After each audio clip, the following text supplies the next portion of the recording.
Hello and welcome to Wargamer Online, and we've got a crazy battle report for you today. Wargamer Online, the hope of Wargaming.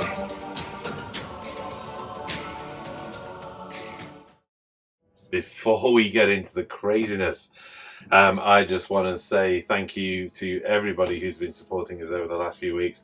There's going to be a bunch of comments up at the bottom of the screen right now as we're talking. Always fantastic feedback, some really good hints and tips with the armies. Some final clarification for me. People have tried several times on how to do the Sylvaneth Woods, and I think it's finally sunk in on how I need to do that. You finally got it, and then they changed it. But if you really want to help support us as well, then don't forget to like and subscribe. Hit like now. Hit subscribe now. Just do it. According to the stats, like 50%, 60% of our audience isn't even subscribed. Don't be that 50 or 60%. Hit the sub button. You know you want to. If you also want to support us in a more financial way, then you can go along to wargameronline.com, where you can sign up to a premium account, and that just contributes us towards being able to build new realms, new armies, new craziness like we've got today. Okay, without further ado, let's get into what this battle report's about.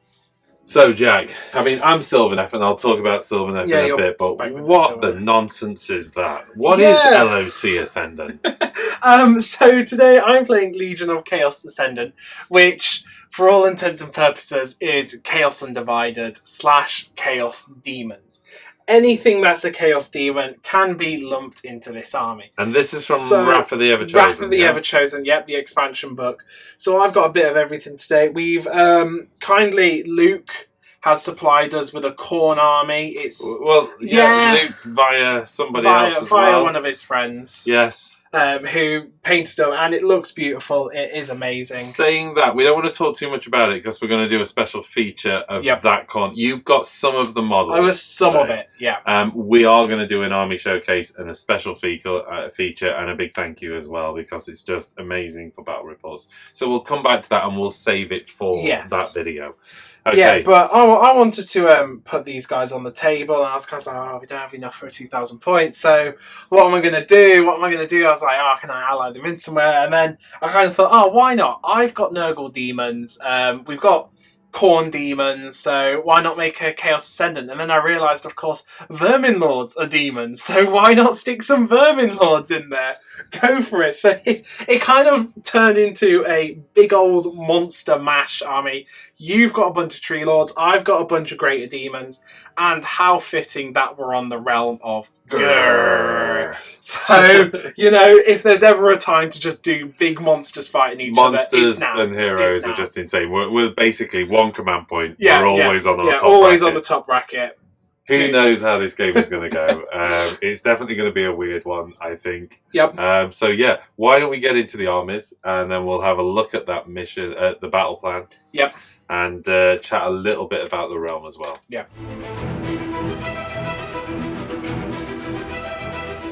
Something a little bit different for my Sylvaneth today. We have the Glade Winterleaf, and my general is Spirit of Dirthu. He has the command trait, My Heart is Ice, and the artifact Frozen Kernel. Both of those, of course, from Winterleaf. I have a Tree Lord Ancient. He's got the Deepwood spell Virtuous Harmony. Got an Arch Revenant and a Branch Wraith with the Deepwood spell Regrowth.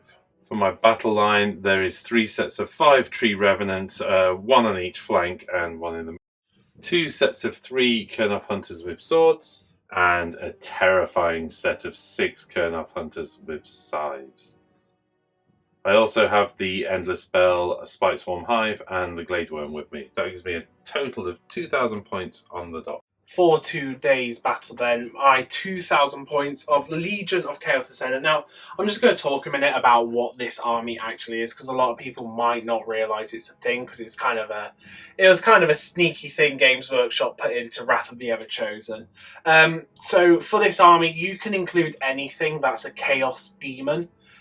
So, you know, any of the 4 pantheons of gods, the 4 vermin lords are all demons, so anything like that is fair game. What you gain from this army is an army-wide 6-up to ignore damage, of course new command traits and new artifacts and spells. But one of the coolest things you can do is every turn you can roll 3d6, and if you roll a 10 or more, you can summon a unit of 10 lesser demons to the battlefield, which I really like. But of course there's you could take some mortal wounds if you roll triples or doubles, so there's always that to think about. But moving on, I've got the Bloodthirster of Insensate Rage for my general, and he has the command trait Ruinous Aura, which gives him an 8-inch aura of +1 to the 6-up to ignore, so it makes it a 5-up to ignore damage now. Oh, Papa. I got my big fat Papa, the Great Unclean One, with his Plague Flail and Massive Bile Sword. And all the spells I took on the wizards, just for redundancy, was Echo of Hatred, because it was the only one I thought would be that useful. The Vermin Lord for today, I have a Warbringer with the artifact Fourfold Blade, which means every time he gets a hit roll of 5 or more on that big glaive, it's D3 mortal wounds. Then, you know, sneaking his way at the back of the army, the Vermin Lord Deceiver, again with the Echo of Hatred spell, and no other upgrades on him. Battle line for today, I've got one big block of 30 Plague Bearers protecting all the characters, and 2 more blocks of 10 Plague Bearers out on either flank. Last but not least, I've got 2 packs of 5 puppies out on either flank.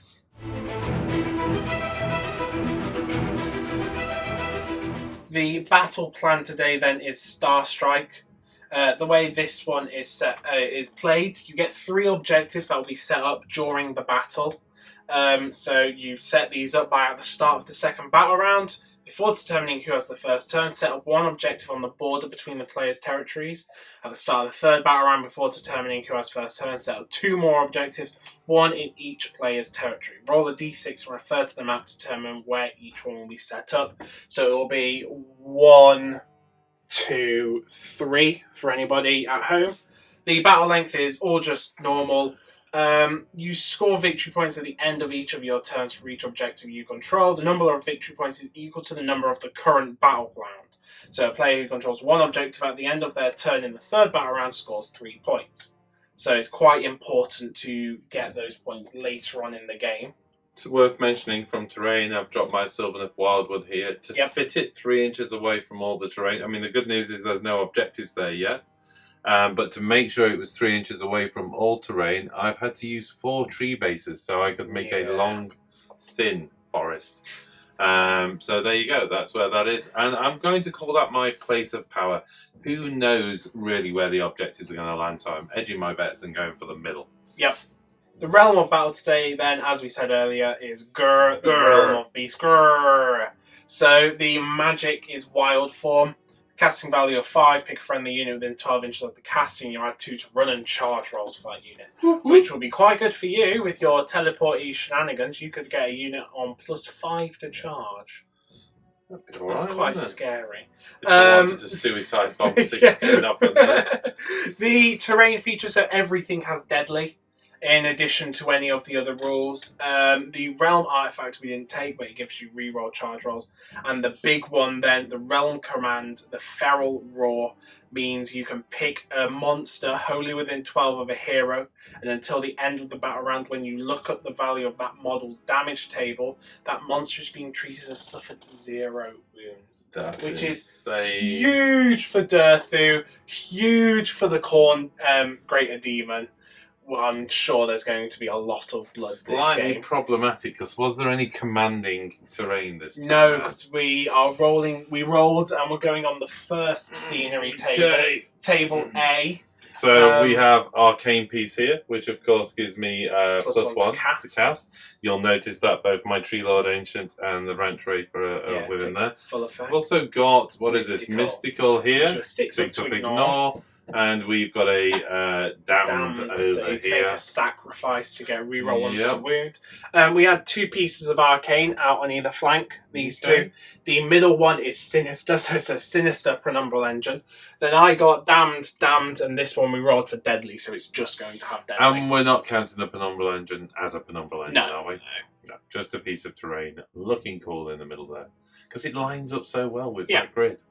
Actually, scratch that. We've just decided off camera to do the Penumbral Yeah, engine why as a not? Penumbral engine. Why not? Yeah, we need those command points. Yeah, basically. Yeah.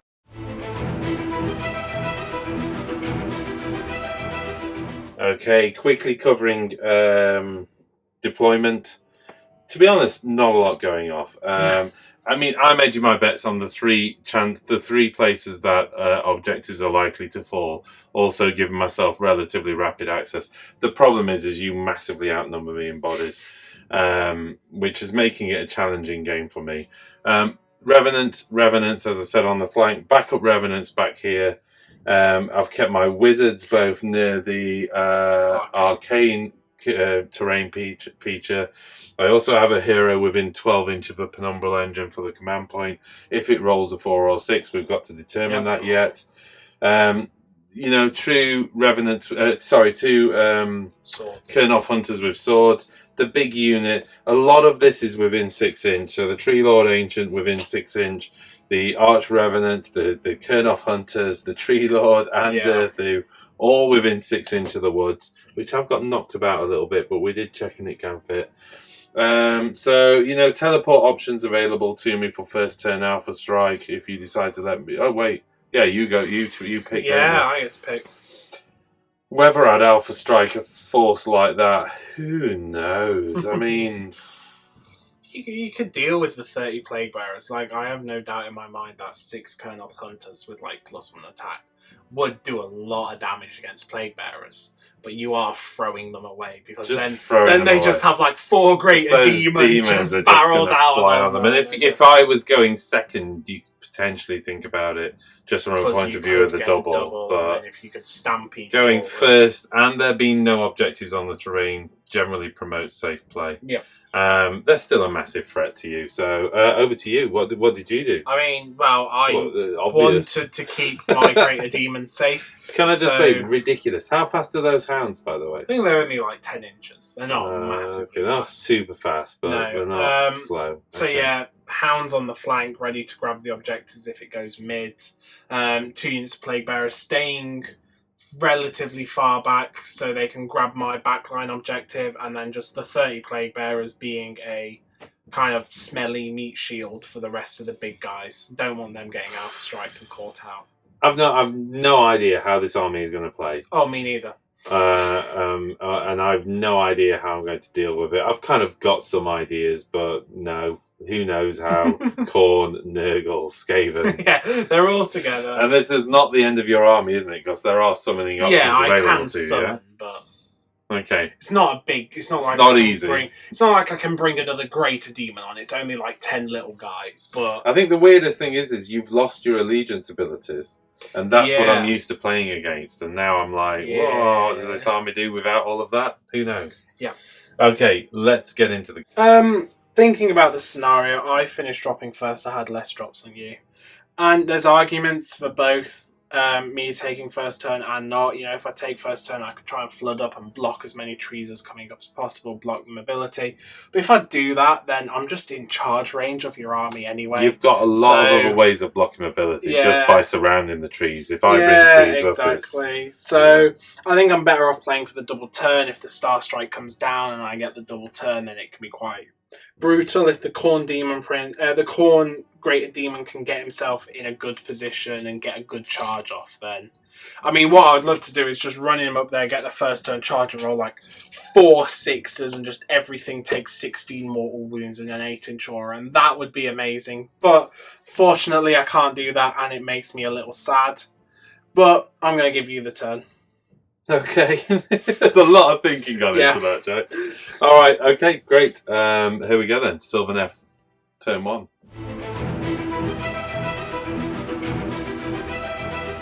Right, well, before we get into my turn, the question is what is the Penumbral engine doing? And it's a 3, so +1 save. It's not what I wanted. I needed the command point. Yeah. Okay, well, it is what it is. It's you as well, so... Yep. Okay. Here we go then. Not a lot to do in my first turn. As I said, objectives are down. I'll castle up a little bit. I'll bang some spells out and see what happens. I've got +1 to casting at least. Yeah. And the Tree Lord Ancient has got the ability to drop a set of woods. I'll be doing both of those this turn. And I'm too far away to deny. So first up, free range. I'm going to drop a set of woods from the Tree Lord Ancient. Okay, so there we go with the second set of woods coming out of the Tree Lord. Next, the Branch Wraith will go for Verdant Blessing. You know what? I'm just going to double check I can actually get some woods down at 24. Oh, okay. So let's go for Verdant Blessing. Need is 7. I'm on +1. There's a 6 there and a 5, so that's a 12. Yeah, I'm out of range to stop anything. Okay, so let's get a third set of trees down. And there you go. That's the resultant trees from Verdant Blessing. A few comments we've had basically is to use the bases to your advantage if you've got multiple sets. So 2 of the small bases here and then 2 mirrored bases there, enabling me to create that narrow block there. That's a standard set of trees, but in this one over here, there's actually 2 of the larger bases and then 1 of the little crooked L-shaped base. Actually makes, as you can see, a larger footprint than that would. And I'm using it because I've got the space to do it. Yep. And of course, I'm grabbing every advantage because if those objectives land here, here, or here, it's utterly surrounded by trees. I still don't know how I'm going to tackle all these Nurgle, but, you know, do what we can. I think at that's the end of my hero phase. For my movement phase, not a lot going off, to be honest. All I'm going to do is drop the Revenants back. They can use their Waypipe ability, can't they? So they're just going to pull back. That's nothing more than fear of you getting a double turn. I'm pulling them out of this terrain. Is that worth it? That gives me 6 up to ignore damage. You know what? 6 up to ignores, great, but it's not as good as you can't touch me at all. So they come out of there, and again, just occupy this backfield a little bit. I know you've got some ability, but all I can do is castle up and let the trees do their job. Yeah.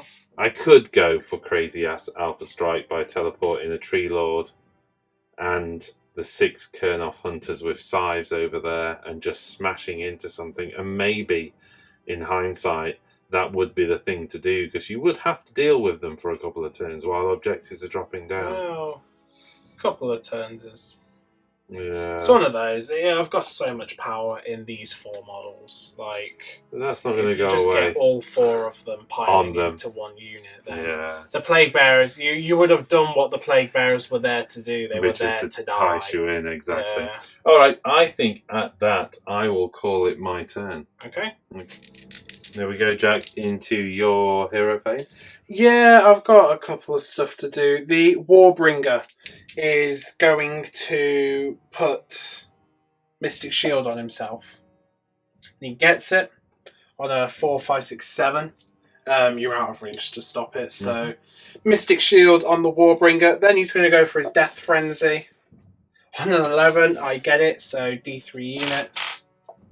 3, so but it only affects Skaven units, of course. So just these two they get to pile in and fight when they die. It's not that big a deal because they're monsters. Yeah. So then the Great Unclean One is going to put the it's like the spell that they all took from the lore. It lets a demon unit pile in and fight when they die. On a 6, I don't get that, and that's everything. That's all the magics. I don't think I'm going to Skitterleap anything at this point because you're so defensible. It would be crazy for me to. Well, the Kurnoth hunters with swords are near everything that's delicate anyway, if you like. So they're going to come in and and it's like, I could throw them in and do a bunch of damage to the Kurnoth hunters, but you're going to be bringing a model back anyway, and then he's just going to get absolutely mint-metered. So there's not really much point. I'm going to, again, do similar to you, play it safe. So we'll move into movements. First movement, Plague Bearers going for a big old run. That's 6. That's a big old run. They get a 10-inch move. Okay. They're going to... Actually... start to get. I'm going to say there's a. He There you can go, get to there, the very end ones. So I'm actually going to move over this way to start with. Okay. Okay, there they go. They've just kind of flooded that way. These flesh hounds are going to go for a run. Turns out they're an 8-inch move. They're actually quite slow for dogs. So 9 inches. They are with a 1-inch run, bless them. Just going up. Don't want to there. spend the command point now? Yeah. No. Save Only them. hope. Can only hope. The great unclean one going for a trundle. 3. That gives him an 8-inch move. Flying, basically. Yeah. Do. The Warbringer skittering. How does the skitter leap work again? That's just It's a teleport, but I can end 6 inches away rather than 9 inches away. right, and you can do that Only on the by a Skaven. spell or Yeah, command the ability? Deceiver gets to do it from his spell, but of course it only affects Skaven. So I Okay. can only do it on them too. Yeah. The Corn's going to move up. Papa Nurgle's chuckling to himself. Those, steady on, my Corn friend. We don't need to slay them just yet. Let's bide our time. The Flesh Hounds are going for a run. The corn's just like ranting and Yeah. It's like, we need to go get him. And then Papa's like, so speedy these young ones are, aren't they? The dogs. Don't be so hasty. Don't be so hasty, Master. Wait, hold on. Demon. That's my line. I think that's all my movements. And Okay. that is my turn. Right. Okay. Yeah. End of my movement phase, I've got a roll to try and summon demons. The Bloodthirst is going to do it, so 3d6. Yeah, That's a not bad. 13. I get it. Is that what I you get some needed? demons. Hey! Hey, nice. Yeah. Nice. Yeah. Okay.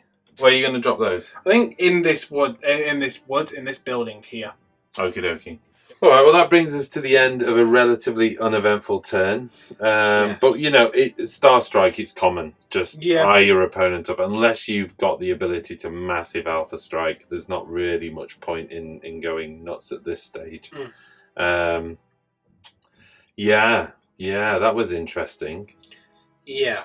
Okay, I'll tell you what, let's find out what the Penumbral Engine is doing. So Yeah. you roll for that as we go into 4 turn up 2. is the one we care about.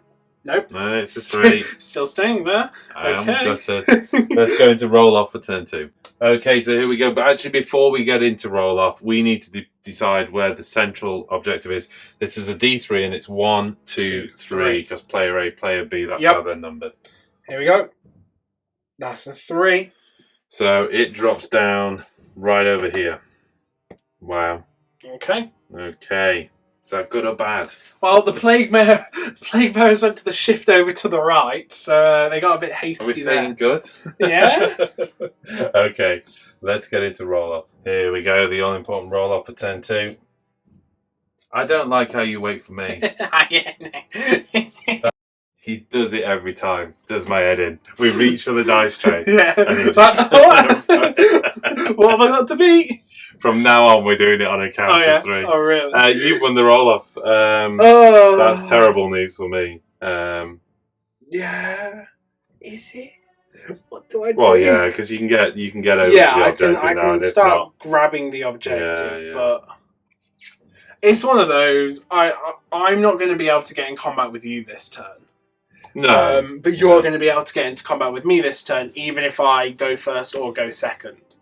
Like, there's nothing I can really do to stop you. So the best I could hope for is to move up, Occupy occupy the objectives. trees and the Just- objectives, and then hope that, now you're a bit slower, it's going to be harder. So I will take the turn.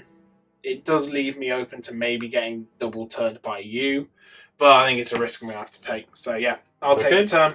Right, here we go then. Legions of Chaos, Ascendant. Chaos! Turn 1. Turn 2. Ta-ta! Oh, you've already... Into your hero phase to 2 then, Jack. Yeah, the Warbringer going for a Mystic Shield on himself again. I failed. Okay. Then he's going to go for his Dreaded Death Frenzy. Is that the Warbringer again? Yeah, I failed.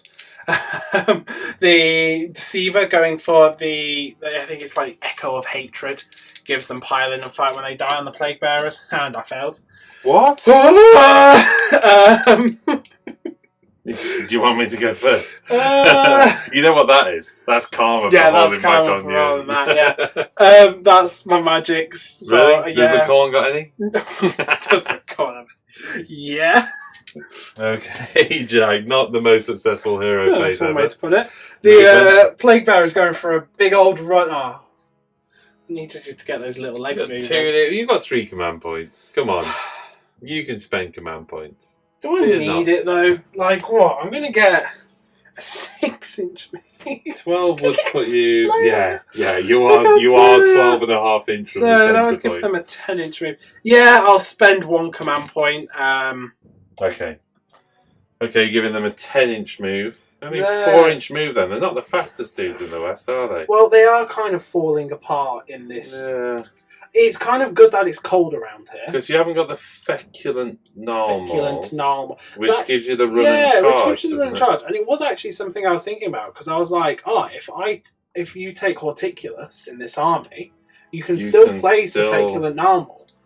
So, that was something I was thinking about, but I didn't have points. But you're a little bit more Nurgle than everything, and that's more reflective of what's in the of collection, what we've isn't got. it? Yeah. I mean, I'd love to have some more corn and a Lord of Change, but, I'm going to maybe steal some of Liam's Slanesh. I'm sure he'll be happy my about that. Lord of Change conversion project is in a box in pieces, yeah? Yeah, Come on, but get that I've done. got big plans for Get that that model. done. That's going to be the most Lord of Change out there. I was reading about the Khorne character, that the flying evil queen, I can't remember her name. Valkyria. But she's got a Slaneshi demon's head on her shield that's still alive. Nice. Apparently he taunted her, so she kind of beheaded him and kept his head alive. It does sound like, to be honest though, Slanesh would probably enjoy that, wouldn't it? Yeah. He's probably happy with that. The Flesh Hound's going for a run. 4 with their super fast dog legs. Yeah, but you're in now. That is going to be so hard to do anything with that objective. Just get more bodies. Oh, look at it! You're everywhere. The Bloodletters are running. Yeah. 6. Oh no! They've got it. They've done it. They've done it again. They've done it. They weren't there. Now they're there. 12. I don't think the woods. I don't think I want to go that far. They're just gonna. All right. Kind of just go around here. You know what? We've forgotten that all terrain's deadly, so I'm gonna have to make some rolls. Of course, all terrain is deadly. So, in fact, did I need to make some rolls then? I think I did back in. No, because you didn't do moves. You didn't move. Well, anything. Okay, these guys teleport. Yeah, but they're an inch away, so. Good point. So these Bloodletters on a 1. Nope, they're good. The Plague Bearers. Yes, are good. The Great Unclean one. Yes. He takes D3 mortal wounds. 1, which he ignores on a 5. Yes. The Flesh Hounds. Oh no, the Flesh Hounds take D3. 1, okay. Oh, man. Well, can't say we haven't done it now. So, 1 wound on there. The Skaven, always just moving up. The Bloodthirster. I'm so scared to move the Bloodthirster. He's got a 10-inch move. I'm not going to be able to get him into charge this turn, so he's going to run. With a 3. That gives him 13 inches. He's going to flap on up to here. Oh. I'm just knocking trees out of the way. Just like that. The Flesh Hound's running. 5. That gives them 13. The massive pro play Flesh Hound maneuver here. Just look at that. Skirting onto the edge of the board. And that's movements. I don't have any shooting, but I do have to roll to summon some demons. I've run out of Bloodletters, which makes me sad. So I'm going to go from the Great Unclean run for Plague Bearers. No. Oh, And bless I him. think I take a mortal wound from that because I rolled a double, and on a 5 I ignore it. Oh, I don't ignore it, so he started actually taking wounds. Yeah, it'll be alright. Well, all I need to do is keep out your way, because eventually you kill yourself. Yeah. But you also swamp the entire side of the table, so maybe keeping out your way might be quite difficult. Into your battle shock. I don't know if I've done the right thing here, but even if I stayed back, I was gonna die. So, yeah. If I get the double, one would assume that wouldn't be good for you. It would be sad. Well, I get 2 points. 2 points. I'm on the objective now. Now you have to do something. I mean, I have to come and get it because the points are just going to keep racking up, and I don't even see how I can take that this turn. So you're good. I don't have a lot of bodies on it. No, but we'll see. We'll see. Okay, let's get into my turn too. Yeah. Here we go then into Sylvaneth Hero phase. First up then the Tree Lord Ancient. +1 to cast. Going for the Spite Swarm Hive. On a 9, so that becomes a 10. I'll try and stop it. Oh, I roll a 10 as well. Saw the 6. The arcane I saw the 6. So it's so Spite Swarm Hive, I think, is literally going to pop there. Up on the trees, floating over. Yep. Should we resolve the abilities of that now? Can do if you want. So it's within 8 inches, isn't it? Yep. Wholly within 8. Wholly within 8. Wholly within 8. So yeah. Derthu, Kurnoth's, Tree Lord Ancient. Okay, so and the tree, Arch Revenant. So Tree Lord Ancient on a 2-up. Yep. Yes. The Arch Revenant. Yep. 2-up. Yes, the Kurnoth Hunters. I saw the 1, and then the Tree Lord Derthu. Sorry, 3. Yeah. So he's good. So the 1 unit that desperately needed it. That's the way 1-ups go. Maybe I should have rolled the first one first. Who knows? Okay. Just checking. No, there isn't anything else holy with it. Oh, the Tree Revenants below actually. Just for completeness' sake, I doubt I'm doing much with them, but yes, they've got it. There's some Tree Revenants there. The Branch Wave, I don't intend to do it, so I don't need to. You know what? The movement, I might need. So yes, she's got it as well.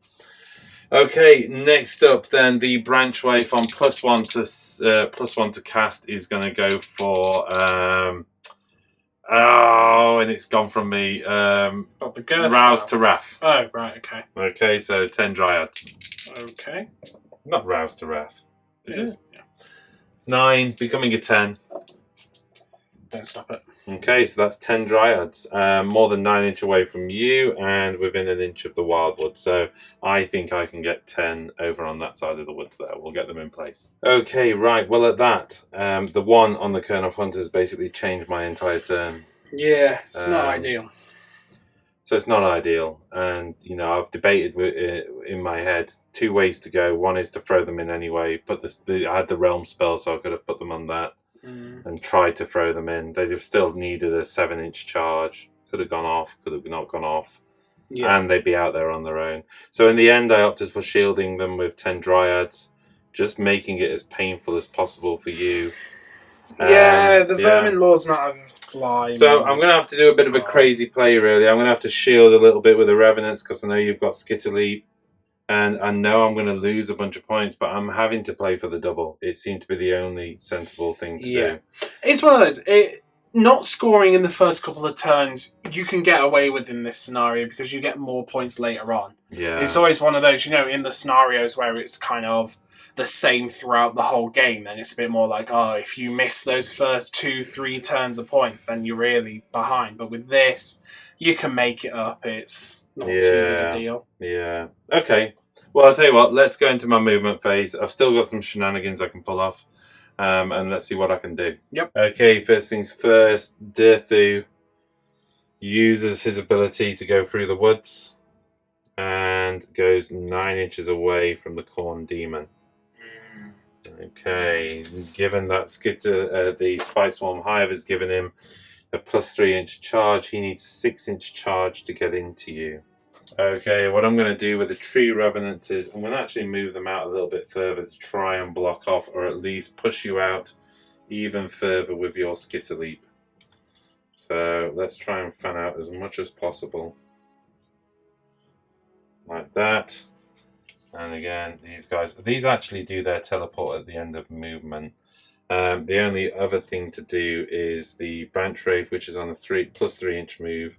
She's going to actually just relocate down to here. I'm still keeping her within 1 inch of the terrain, so she's come down and round the back there. And in fact, I'll roll a run just to make sure, yeah, definitely plenty of movement. I mean, she had something like a 13-inch move there. So yeah. She's come down the building, round the side there.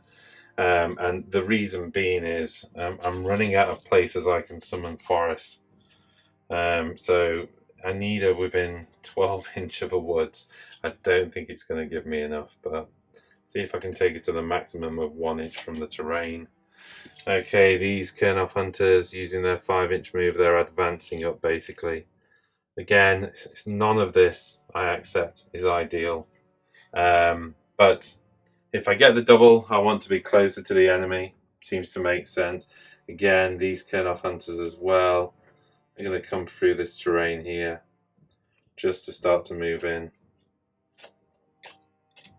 And the revenants, I need to. Your skitter leap, you've got to be more than 6 inch away from a unit, yeah. Have you? Okay, sorry. I should have done the revenants last over here. Right. I am going to kind of just line those revenants out there as well to block that corner off.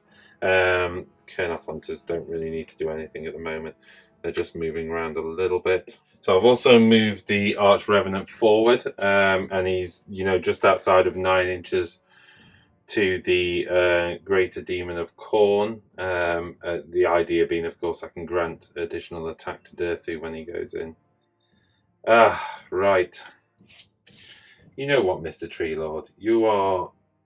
It's 12 and a half inches away. I've got a 5-inch move. Come on, Tree Lord. If you just roll stonkingly, why don't you go and sort out some of those? How much are you going to need? You're going to need an 8-inch charge. You might even get away with a 7-inch charge. We're going to need to measure that carefully. Why not? Why not just send the Tree Lord in over there? At the very least, he can get a shot off at that unit.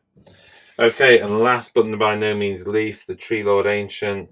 He's just going to come forward to here like that, and I'm going to rotate his base a little bit because I want the closest part of his base to the closest part of that base to not cross the trees so I can get a shot in. It's messy as hell. The last thing to do then is, as I said, I'm just going to kind of bring some revenants out here, and that's just to shut down any kind of possible 6-inch bubble really. For you to get your skitter leap into this backfield. It's going to happen one turn. I know it is. There's not a lot I can do about it. But at least you're going to have to go through something else before you get to me. Yeah. Okay, at that, into shooting. Here we go then. Jack just pointed out, of course, the demon with great big wings, strangely enough, has the fly keyword, so I can see you anyway. Let's put Durthu's Verdant Blast into it. If I can take enough wounds off the Khorne guy that I don't have to activate my pile in and fight twice with Durthu, saves me a command point, and it also saves that for later in the game. Yeah.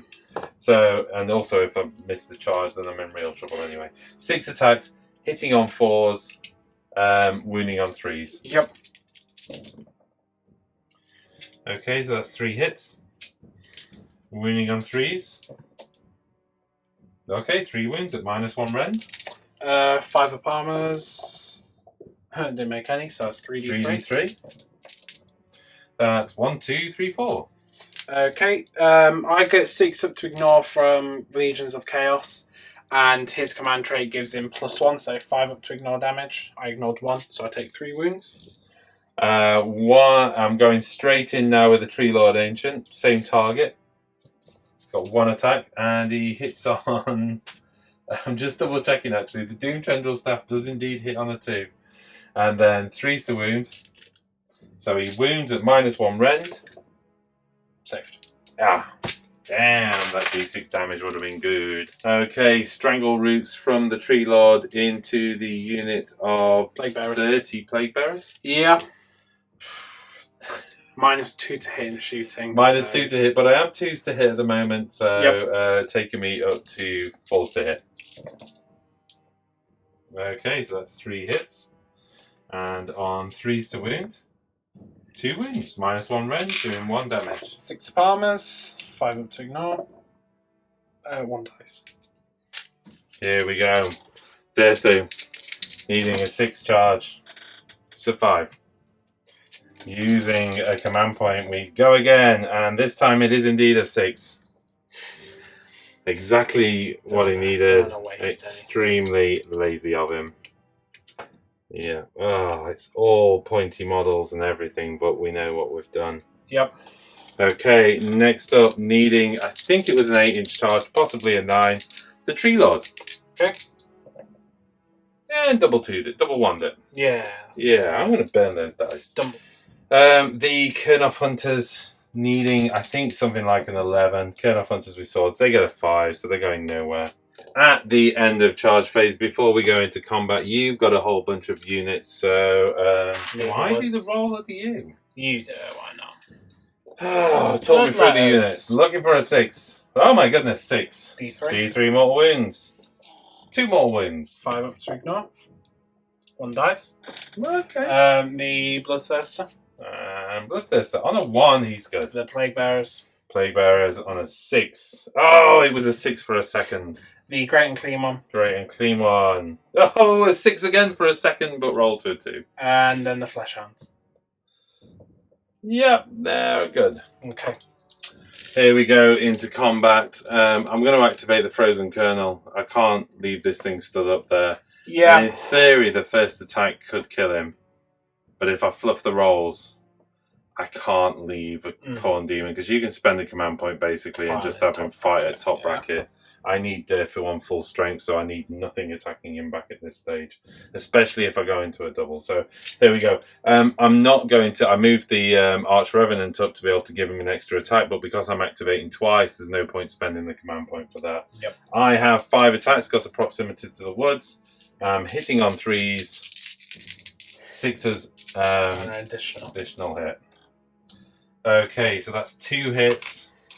With the 6 becoming an additional hit. Yep.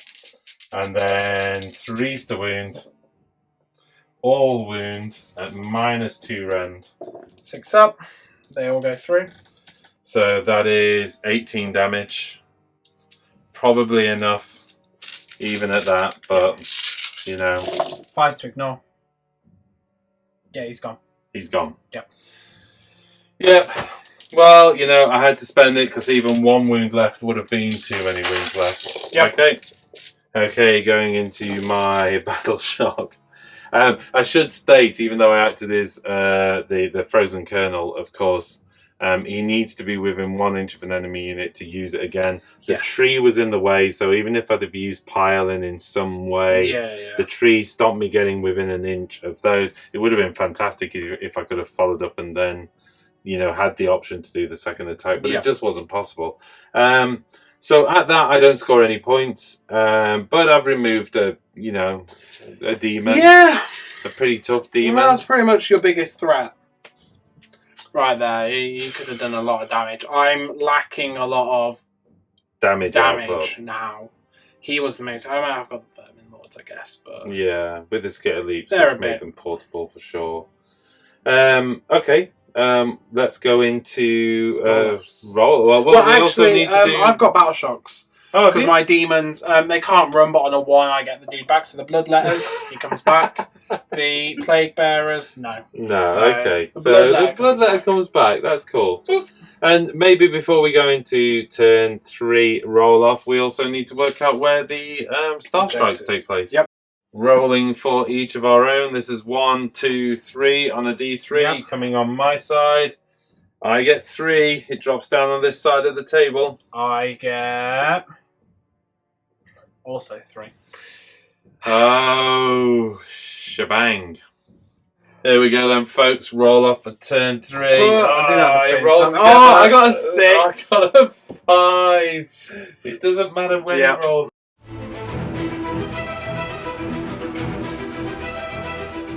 Before we go on, let's just see what the Penumbral engine is or isn't doing.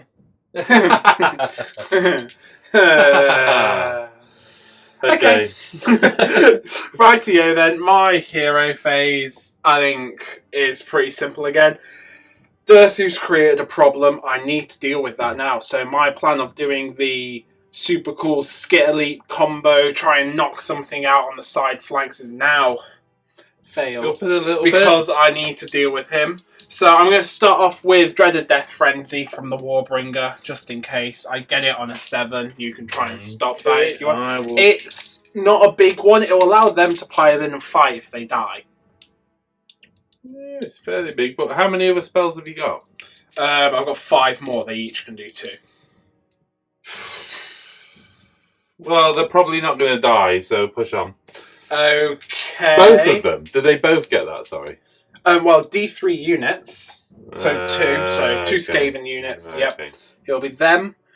Then I'm going to put Mystic Shield from the Warbringer onto himself. I get it on an 11. Okay, we'll leave that one. Then I've got the what's he called? The Deceiver. Putting the Echo of Hatred onto the Plague Bearers lets them pile in and fight when they die. Blah. Get it on an 11. That's not what I want to be attempting to deny. You've got 2 more spells yet, haven't you? Yeah. 3 more. We'll push on. I'm not going to deny an 11. Right, I'm going to tell you now, I've not actually, apart from an Arcane Bolt, I've not got anything else that will help. I was kind of thinking that. Yeah, but... and you've got 2 denies, so... Okay, look, let's just do it. I'm on +1, but it's not going to happen Okay. anyway. Rolled as 5. Should probably wouldn't deny anything, would it? Because nothing really goes off on the 4. You know what? I do have a wild form, which I'll cast. Oh, now you remember. Yeah, I got it on a 9. Can you you can try stop and stop that. On an 8, 6, 7, +1. 8. No, I don't get +1 to. It's only to cast, isn't it? Yeah, it's only casting. Yeah. Oh no, it's unbinding as well. Okay, well, But still it's only equals you. equals. And then that's it. That's everything. Cheers for that. So it's on Got to a feeling I movements. should have stopped the Skitterleapy thingy with Bobby, whatever it was at the start. I didn't. No, well, not the Skitterleap, Death the Frenzy. Death Frenzy. Oh, yeah. Probably should have gone for that because it was a low roll. Right, let's move. Okay, we've also represented, just as we go into your movement, we've represented just how crazily offset this game looks. Yeah. Yeah. Which I guess is a disadvantage to the new Starstrike system. You know, with the old Starstrike system, it could have gone anywhere, which is almost an advantage and a disadvantage. But you know, all 3 going. I on mean, the same yeah, side of the it's table massively improbable, but yeah, but it's happened. you know what it is. I've got movements. This Deceiver I got movement. has got. Yeah, Just getting to be 3 inches away here. Just glaring And, at Trinity. you know, they've kind of whispered to each other, like, yes, brother, let's go, kill tree things. So they're going together because it's not Skaven if they aren't stabbing you in the back, is it? So, man. Seems so mean. The dogs. Wait, you need a command point, don't you? Let's put that on as well. Taking you to 3 command points.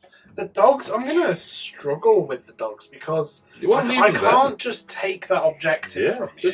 Leave them there. That's fine. Do you think? Do you think that would work? Yeah, no, it's fine. That's good. Yeah, no. Yeah. No, they're going to move. 8 inches. Leave them there. just sit pretty. Why don't you just leave them? Leave them there, Jack. Just sit pretty. No, they're going. Oh, come on, I've stood still for 2 turns. Yeah, well, I'm demons. They're corn dogs, like. Yeah. What do you expect them to do? Moving up 8 inches. You never know, I could get, like, a massive... It's not a huge charge, it's, okay, 10-inch They charge. can reroll probably. charges, I think. Yeah, but Don't I think quote you me are... on that, but... Yeah, 10-inch there. They've got 6-inch moves, so they're just going to start moving through the trees. Oh, so handy, those trees. Oh, and we forgot that everything's deadly, so I'm going to have to go back and roll for that. Yeah. Right, Let's roll those deadlies. Yeah, the flesh hounds on that side, no. The bloodletters, no. The flesh hounds, no, they're good. The plague bearers running 6. I think they're pretty much out of the game for the rest of the game, but they'll start. They're a long way out, but you know. And they're not exactly the speediest of lads. No, not without feculent normals to boost them along. But you never know. Maybe something will happen. You never know. And on a 1. Nope, I forgot this Vermin Lord will have to do it. D3 mortal wounds. 2 mortal wounds, which I ignore on 5s. From deadly terrain, is this? So I take 1 wound. The Great Unclean One would have actually healed his wound in that phase, so I'm going to put that onto him. Then the Plague Bearers are going to do a truffle shuffle over 4 inches. Well, that gives them 8 inches, but they're just moving to flood onto the objective. Yeah. This is going to be a lot of fun.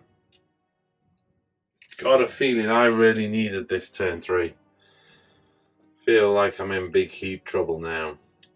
That's the official Warhammer Age of Sigmar term for a tactical disadvantage. Yeah. Well, that didn't take long. Thank goodness we edited that out. The Great Unclean One is just... What's he going to do? He's just going to trundling waddle. over to there. He could sit on... I know he can't hold both, but he could sit on both, couldn't he, if you needed him to? Fine. I've got 10 Plague Bearers back there. I think True. it's going to be hard for you to churn through everything to get there. Yeah. So with that, it's all my movements, so it's into shootings now. Okay. Shooting. Yeah, thing 1 and thing 2. I'm just going to do all their attacks together because it's the only thing I can hit. So 8 attacks from the Prehensile Tails, hitting on 3s. That's impressive. Wounding on 3s. That's impressive. That's 5 saves at -1 rends. 5 saves at -1 rend, taking Dirthu to a 4-up save. Yep. 3 going through. Okay. How much damage? Just 1. So okay. 3 wounds. Charges, Jack. The Deceiver. You can see the 1. Did you double 1 it? Oh, you did. I was joking when I said that. Yeah. How many command points do I have?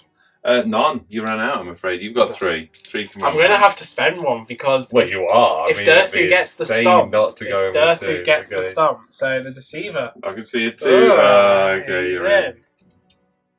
And the Warbringer laughing at his comrade who's Just just tripped over his own tail, basically. Well, no, tripped over the Warbringer's tail. He's put it out there just to prank him. Like, no, I want the glory. I somehow don't think rats work that way. But you first, sir. No, he pretended to trip himself up then, so he had to go in. Exactly. That's what happened. That's more like it. The Flesh Hounds out on the flank, that's not in, but I do get to just re-roll charges with Flesh Hounds. Need a 9. That's a 9, so they're in. Oh, sorry, you're not in. You need a 10. Ah, sorry, 9.5 is measured here on the ruler. I do apologise. Sorry, you are 1/4 of an inch out of that. Okay, the other Flesh Hounds, they have the wild form, so they got the +2 inch charge. Oh, so they need... that's a double 1 again. You need a 5 if you're at +2. Oh, wait, hold on a second. You need a 4 at +2. Right, well, here we go again then. I get to reroll charges, luckily. That's a 10, so that gives them a 12. Where do you want to go with them? Are you after the Revenants? Yeah, kind of going round to there. Well, 10, yeah. Oh, 12 though, yeah, you're with good. The wild form. Put you in 1/2 inch on the first one. Boom. Okay. That's all charges. End of charge phase. Oh, wait, actually, the bloodletters. You've got, obviously, the Kurnoth Hunters, but there is also the Arch Revenant there. The bloodletters are going to give it a go. Yeah. They need to do something this game. 6. Well, they're in. They're in. The question is they're not in a lot. They've got to go round that tree. You can't get round that tree because of the space. So I think you're going to get about 4 models in at that, maybe. I'll rotate his wings so you can possibly squeeze through the gap with someone. Let's just waggle that tree. Waggle the tree. Rolling for the Angry Woods. You've got Blood letters. Bloodletters. Oh, yeah. do I need to roll this? Yeah. I do, don't I? Blood letters on a 6. Nope, the exact opposite. Deceiver. Deceiver on a 6. Nope. Plague Bearers. Plague Bearers. Still looking for that magical 6. And the Great and Clean One. And the Great and Clean. I'm picking up a special dice. No. Then we've got Stomps. You want to just do them now? No. And this is where it could all go wrong for me. Not really. You get 2 Could we do them off camera and I can pretend Yeah. what I receive? Ground shaking stomp The on Deceiver. this one, whichever that one is. 2. Oh, okay. At least I got 3. Oh, Neither of okay. Not. I've only got 1 command point left, and I'm actually going to spend it so Durthru fights on his top bracket as we go into the combat phase. I'm risking it. You've got to do more than 9 damage. You know, but fighting on my top bracket seems a good idea if I can just hang in, even if it's just 1 wound. Yep. Okay. Here we go then. Who are you activating out of those 2? Because they can both fight. I'm going with the Warbringer because he's got the special artifact blade, so he could do some mortal wounds. Okie dokie. So 6 attacks with the glaive, hitting on 3s. That's 4d3 mortal wounds. 3, 4, 5, 6, 7 mortal wounds. Great. And then the 3s to wound. Oh, okay. That is 5 saves at -1 rend. 5 saves at -1 rend. Yeah. So 5 4-up saves. How many wounds have I taken so far? I'm on 1 wound left, am I? No, 2 you've got wounds 2 left. wounds left, yeah. And I take 2 wounds. Okay. Well, wasted command point, but here we go. 9 5-up wounds back at you. And that is 4 more wounds back at you. 5 ups to ignore. Ignored 2, so he takes 2 wounds. Right, here we go. Activating the Kurnoth Hunters with the Arch Revenant in proximity. I'm re-rolling hits of 1. 6s explode into additional attacks. The Huntsmaster hitting on 2s, re-rolling 1s.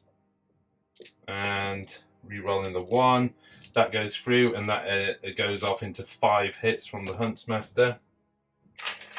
And then the rest of them hitting on 3s, re-rolling 1s. 2 there. No 6s that time round. Okay. And then all wounding on 3s. Any 6s? 1 6. 2, Okay. 4, 6. 8 hits in total, one of them being a 6. This is a -1 rend, yeah? Yes, -1 rend, 2 damage. So 6 of armor. Okay, that's going to be 14 damage, and I guess 6 up to ignore. Ignored 1 so far, and ignored 2 more, but that's still enough to get them all. Okay, next, the Flesh Hounds onto the... Yeah, attacking with their claws. They hit on 3s, 4 Woo. attacks each. That's pretty impressive. And then they're going to be wounding on 4s with the claws. Again, wow. I'm not sure I've got enough dice over this side of the table. 5, 10, 11, 12 save. Okay, 5-up save on 12 dice. You can re-roll 1 of the dice with your martial. Well, memories. let's see if... Well, I suppose So that you it's wanna worth roll it it now, anyway, or- but hold on a sec. Is there any rend on this? Sorry. No. Okay, so 7 have gone through. I'm going to re-roll 1 of them. Yep. Yeah, that saves, so that Okay. means 6 going through. I You've have got 3 models range within an inch of the mystical, terrain, so 3 6 up. looking for the 6 up. You can roll them There 3 goes at a 1. time though, because you can roll it on 3 models and then you can't take it. So you can do it 3 at a time. I get you. So let's. Well, you can do it. Yeah, you've saved 1, so do 3 now. Oh, I see what Because you you've mean. still got 3 alive. Do you 2 more 6s? Right. Okay. one So gone then you through? can roll them 2 at a time now. Of course, because so I've only got 2 left to do. So. Okay, So 3 those That's 3 some incredible near the rolls woods there, but the die. 3 near the woods die, which is Yeah, unfortunately the boss and all the rest. But at least I've got 2 people there to annoy That's you at pretty least on the impressive. return combat. Are there any other combats? No. So we will just pile in and resume that combat. Okay, so 4 attacks hitting on 4 with enchanted blades. Okay, 3 hits and winning on 3s. Wow, 2 wounds. -1 rend. Oh, and there was a. Oh no, sorry, it doesn't explode on the hits, does it? It's on the hits. Yeah, I don't think there was a 6. I'd have to go back and check. It was 6 on the wound. 6 up armor and a 6 up to ignore. Huh, made it. There we go. Not the best expenditure of my command points this game at all, is it? But didn't do bad over here. Yeah, you got rid of the 2. It just goes to show you, like 3 tree revenants next to 3 tree Kurnoth hunters with swords next to an arch revenant. Yeah, makes a big difference. I didn't get the tree reps as well because you made some cracking saves there. Ridiculous saves, thanks to the mystical terrain, but it was nonsensical. But they'll probably go to battle shock. They're only 6 bravery, so yeah. Well, you can do that now. So yeah, okay, let's do that. I think on a only 1 dice. It's really hard on 2 dice. Reroll that martial memories. Reroll 1 dice, and there's the 5. 5, 6, 7. Oh, 8 because 3 went. Yeah. Okay. Points wise, you earn 6 points. It's turn 3. You're holding 2 of the objectives comfortably. Really. I think I'm going to have to weather quite a bit of the storm now. You know, I've got like Tree Lord and some Kurnoth Hunters going into me now. Yeah, I mean, problem over here, but we'll see. We've got more Kurnoth Hunters back here. But you're on my flanks, and I can't ignore. Well, you can ignore this flank pretty much. Well, true. Yeah, that's true. Okay, let's see what I can do in my turn 3. Okay, so here we go into my hero phase. First up, then the branch wraith is going to go wild form on the 6 Kurnoth Hunter. So that's cast on a 5. Get it on a 10, which is an 11 plus of the terrain. Stop it, I don't. Okay, so they are plus 2 inch. Run and charge. To run and charge, yes. Yep. Next up then, I think the Tree Lord Ancient Mystic Shield goes off on an 8. It is just a natural 8, so... I stopped it on a 10. You stop it on a 10, okay. Right, last thing to do is to just check whether the Spike Swarm Hive has kicked in. So let's start with the Tree Lord Ancient on a 2. He's good, so plus 3 inch move and charge. Yep, the Kurnoth Hunters. Kurnoth Hunters. Go off. Plus 3 move and charge. So they're a plus 5 charge with a plus 3 move at the moment. I'm not sure. Oh my goodness. No, the Dryads are out by 2. You know what? We've got this unit of Revenants on a 2. Yep. So they've got plus 3 inch move and charge. Cool. Okay. Here we go into movement. The Arch Revenant moving to just outside of there within 3 inch. And basically I just want his Holy within 9 inch going off. The Tree Lord goes up to an 8 inch move. Tree Lord Ancient super coming fast. To there. Super fast Tree Lord Ancient. And unfortunately the... in fact, actually, before we go any further, the Kurnoth Hunter is at 10 inches. So I need a 5 inch So they need a 5 inch charge. So let's just put him in there. But unfortunately, because of the woods, that is the best I can do. And with only a 1 inch attack, that's rather painful. Okay, these Dryads. Are they just going to shimmy out of the way? Yeah, I don't know whether to put them in the end of that unit. They can get within the woods. Got a 2 inch range. So here we go with the Dryads going a 7 inch move. That takes that one up to there. Yep. Okay.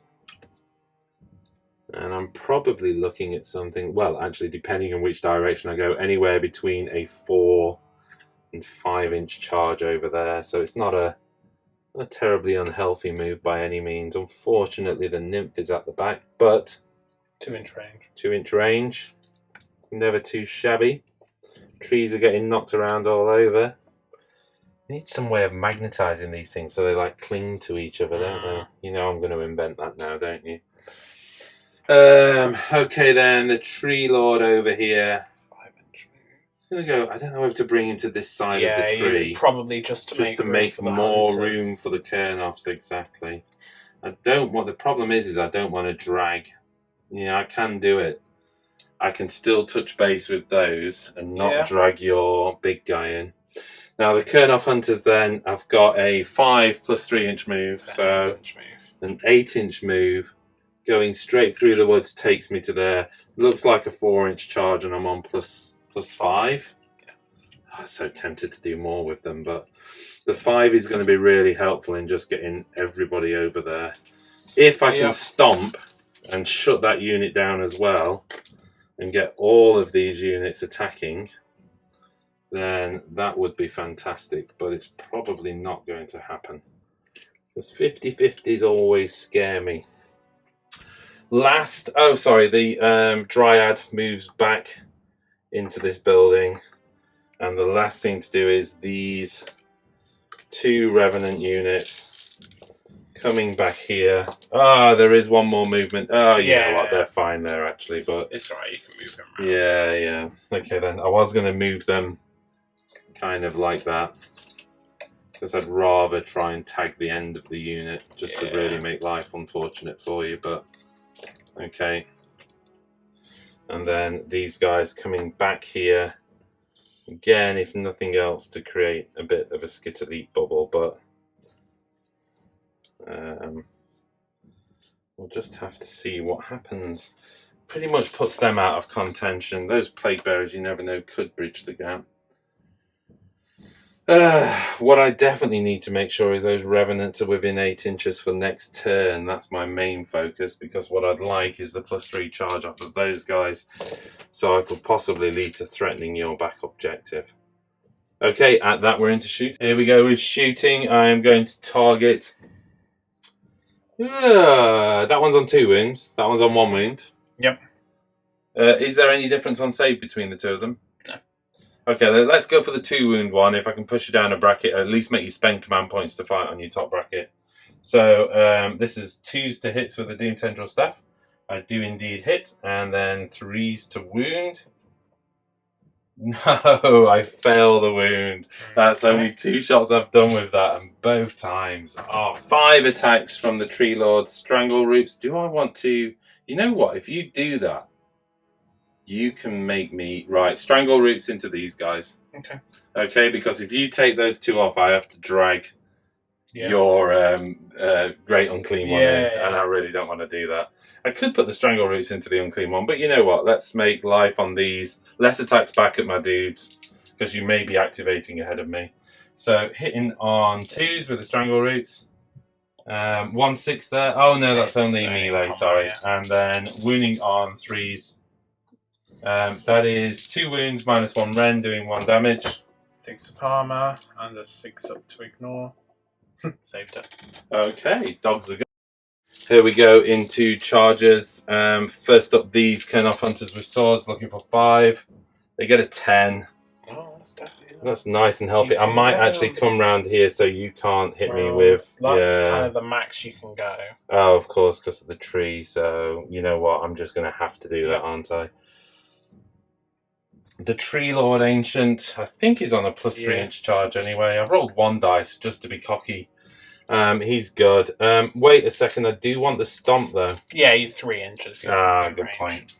Yeah, let's get the Dryads out the way. Yep. Yeah, they got a 7. I think that's good enough. They can get them round. Like, they're going to go to there. I want to be within 6 of the woods anyway for most effectiveness. I don't need a lot of space for the Kurnoths. I need enough for 3 bases. Yep. And I'm guessing I can get all of those guys in. Let's go with the Tree Lord. And he gets an 8, so he's good. Again, he's going to come here and he's going to stay there. Most importantly, within ½ an inch. But I must remember not to pile him in. Even if I pile him in and hit your base, actually. He's got big range on his attack. Yeah, exactly. And, you know, I can kind of tip... The tree's in the way, but tip the base more towards this guy here, yeah?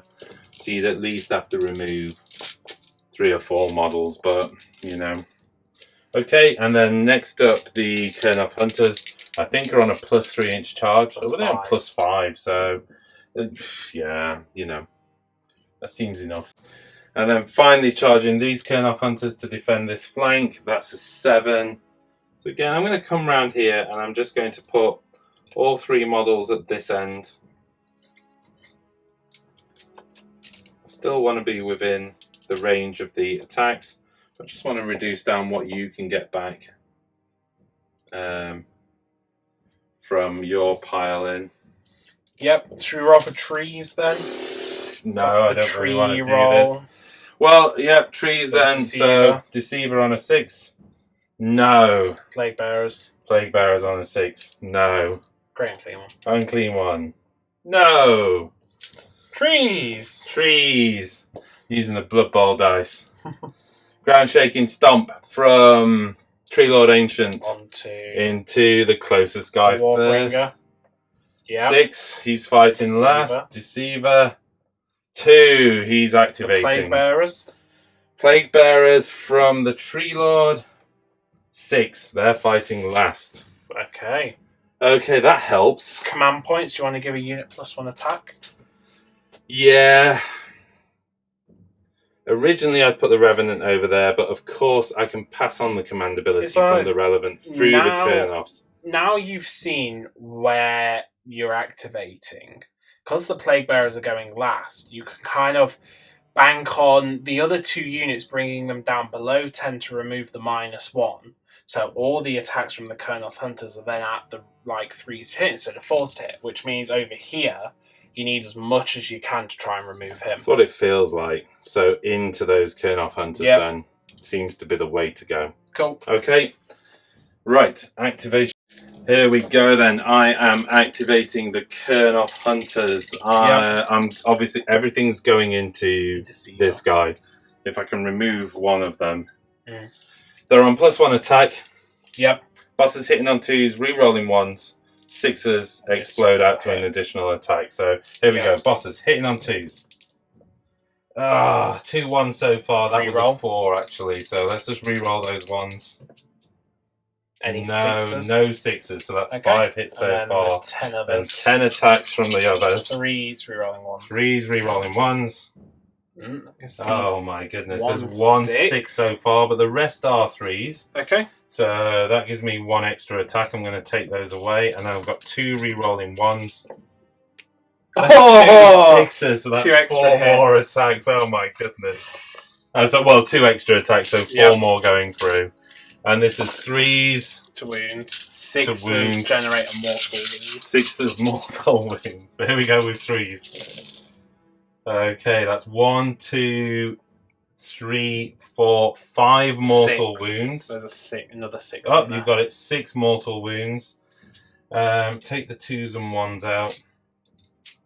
Then how many extra? So 2, 4, 6 extra. So 12 saves.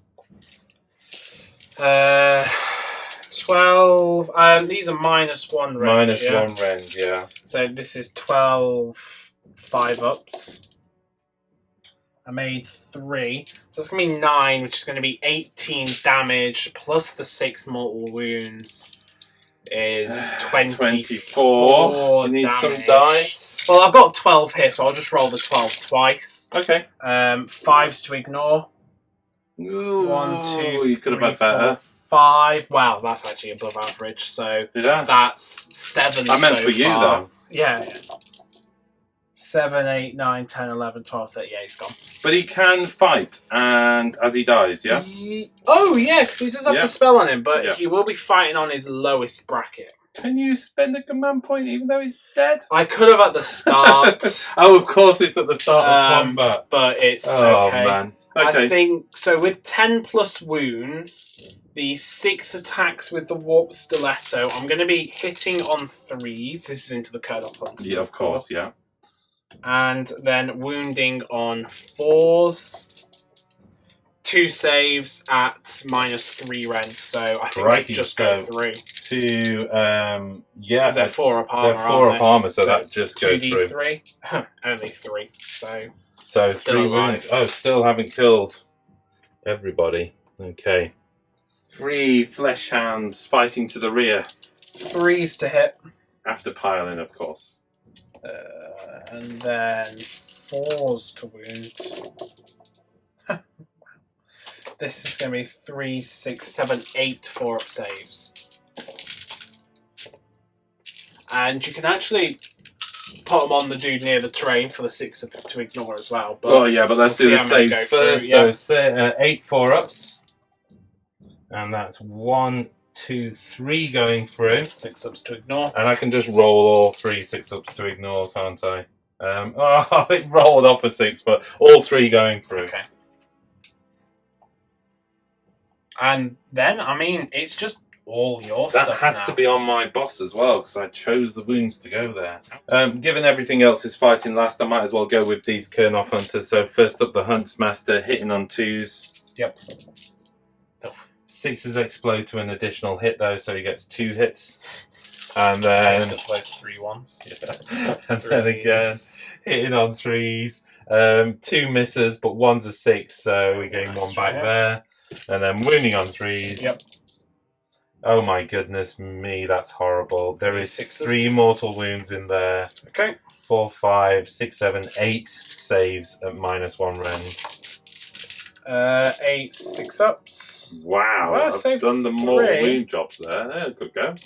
And then 10 plus 3, 13. For the mortal wounds. 6 ignores. That's 10 going through, which is enough to get the unit. Okay, that's the unit. Okay, I'm -1 to hit against these guys. I've got 4 attacks on 4s to hit. 6s explode into additional hits. That is 2 hits. Okay. Wounding on 3s. 2 wounds, -1 rend. 2 go through. 2d6 damage. 6 damage. Okay, 5 up to ignore. I ignored 1, so that's 5 gone. Okay, smacking you with the impaling talon on a 4 to hit. Oh, I miss with it. That -1 hit's no good. Okay, let's activate. I'm going to have to go for the dryads, I think, if I can. How many more do I need to kill? 4 more. 21 attacks and -1 to hit with the dryads. They're right at the other end of the battle there. I hope you can see them, folks. They're coming through the woods menacingly. I'm going to enrapture you, of course, so +1, -1. Yep. Takes me back to a 4s to hit, 6s doing additionals. Yep. Well, you're good on the 6s. And in fact, I think you're good. Oh dear.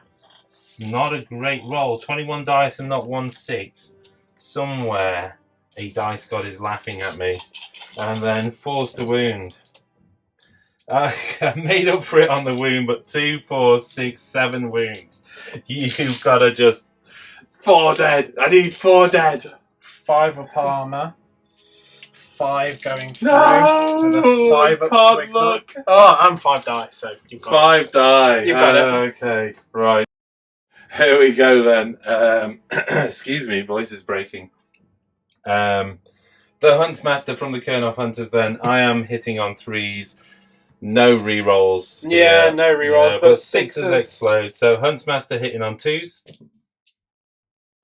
Oh, it rolled off a 6, but 1 going through from the Huntsmaster, and then the rest of the Kurnoth Hunters There we go. hitting on 3s now because the negative multiplier is gone. 1, 2, 3 6s. Nice. So that gives me 3 more hits. So let's take 3 of the misses out, and then there's the rest of the misses. So there we go. That's 7, 8, 9, 10, 11, 12, 13 hits. Okay. Winning on 3s. Well, it's not enough, I don't think. I've really fluffed that roll. So that's 2, 4, 6, 7 wounds at -2 rend. Yeah, so it's just 7d3 damage. 2, 4, 6, 7 d3 damage. So that is 3, 4, 5, 6, 7, 8, 9, 10, 11, 12, 13, 14 damage. Okay, 14. It's not enough. 5 ups. I made 2, so that's 12 dead. How many did you have left? More than 12. By More a long than 12, way. but... Yeah. Might be able to ground shaking. I might be able to trample you off the board, maybe. Here we go then with the Tree Lord Ancient. 3 sweeping blows, hitting on 3s. Do I get the +1 aura from the... No, it's only Kurnoths. Oh, Gives that it to. is. Yeah, what a shame. 2 hits though. Any 6s? No 6s, of course. Oh. And no wounds. Oh. Okay, just going Skills. for the massive impaling talon. And that's when I pull the 6 off. So that's d6 mortal wounds. D6 mortal wounds. 2 mortal wounds. And then 2 hits. 2 hits. Wounding on 2s. Yeah, of course there's a 1. That's 1 wound going through. -2 rend. Goes through, so... Doing 1 damage. Wounds. Ignored 1, so he's up to 4 wounds. Okay. Then he'll fight back. Sure thing. Slightly terrified. If I put it on the Kurnoths, you're just going to bring a Kurnoth back next turn. So I'll put it onto the big dude. The Doomglaive, 6 attacks, hitting on 3s. That's 3d3 mortal wounds from the blades. Oh 3, man, you 5, can 6, pump those up. 7. 7 wounds. Oh man. And then 3 saves at -1. I'm sorry, I'm still reeling from 7 mortal wounds. 3 saves at -1, that takes him to a 4-up save. Yep. I'll tank them. Okay. So 7 And wounds on him so the far. Spike Oh, we're Fist not over yet. Hits. Wounds on a 3 now. That's a wound at 6 damage, -2 rend. You've got a 6-up save to make. 5-up is a 3-up save. Oh yeah, and you get to reroll 1s as well because of the Penumbral Engine, which I think you forgot about. Got Or remember it now. Close. Horrendous. Close. No, I don't give mortal wounds back, do I? No, that was dirty, wasn't it? Okay. Sorry, saw a tree lord over there just as soon as I get that roll for every tree lord. 4 plague bearers scuttling around in the woods. Yeah, 5 attacks back. You didn't want to go for the dryads, no? Nah. No, okay. They hit on 4s. Wow, big hits. Wound on 3s. 3 wounds. No rend. 3 wounds, no rend. That's a 4-up save. Oh, I saved them all. Okay. So, Tangle Form. No, sorry, The wrong stomps. rule again. The stomps. 6 dice. Yep. Looking for 4s? Yep. 1. Okay, 5 up to ignore. Don't make it, so 1 more dice. Then you've got 3 from these Kurnoth hunters. Yep, onto the Vermin Didgeridoo. Lord. 3. Wow, okay, 5 ups to ignore. Ignored 1, so I'll take 2, taking him up to 6 wounds taken. Okay. So at the end of my turn 3, we go into Battle Shock. Scoring 3 points from the objective here. Yep. Don't have enough to gain. I've only got 1 model on. You've got the back end of the the Great Unclean Plague Bearers and the Great Unclean ones there as well. Well, the Plague Bearers, I'm actually going to roll for their Battle Shock because they're not going to serve a purpose. In my turn, they're just going to die. And I can hope to try and roll the one. Yeah, but then in your turn you just move up and kill them anyway, and it all becomes a null point. But I can hope to try and roll the dice and get a 1 and try and get d6 of them back. Oh, I see. Anything else, they all and just you run know, away. if anybody can bash a 1 out. No. Oh, come Too on. Close. They all just disappear back into the warp. Bless them. Bless them. They tried. Yeah. Yeah. That was a strong turn for me. There's no denying it. I thought it was all over when Durfu went down. But just Kurnoths. Kurnoths with the Arch Revenant. I pretty much ignored the Arch Revenant for quite a while. Yeah. Just because it was one of those fancy models. But, you know, it's just like, That's cool, yeah. But got Plus him painted, 1 attack. which I'm glad I've got it painted. +1 attack and the fact it teleport, Rerolls. you know, as in it passes through all the Kurnoths and letting you. I really did have a choice, and you were absolutely right at that point. You might as well have gone with them, just because. And it worked. I mean, they utterly butchered that guy. Yeah. So much so, I was thinking, should I have split my attacks? But you know, better to have one definitely dead than not. Okay, let's go into. You know what, Jack? Penumbral Engine. Before we move on. Oh yeah. Yeah. It gives out command points now. Oh, I've dropped the dice right in it. Right in the Penumbral Engine. That's just going to grind it to a halt. Yeah. Okay, let's go into roll off for turn 4. Roll off for turn 4. Get a 2. I get a 2. So I can choose. Yeah, because I went first, so I get to choose. Yeah, you get to choose.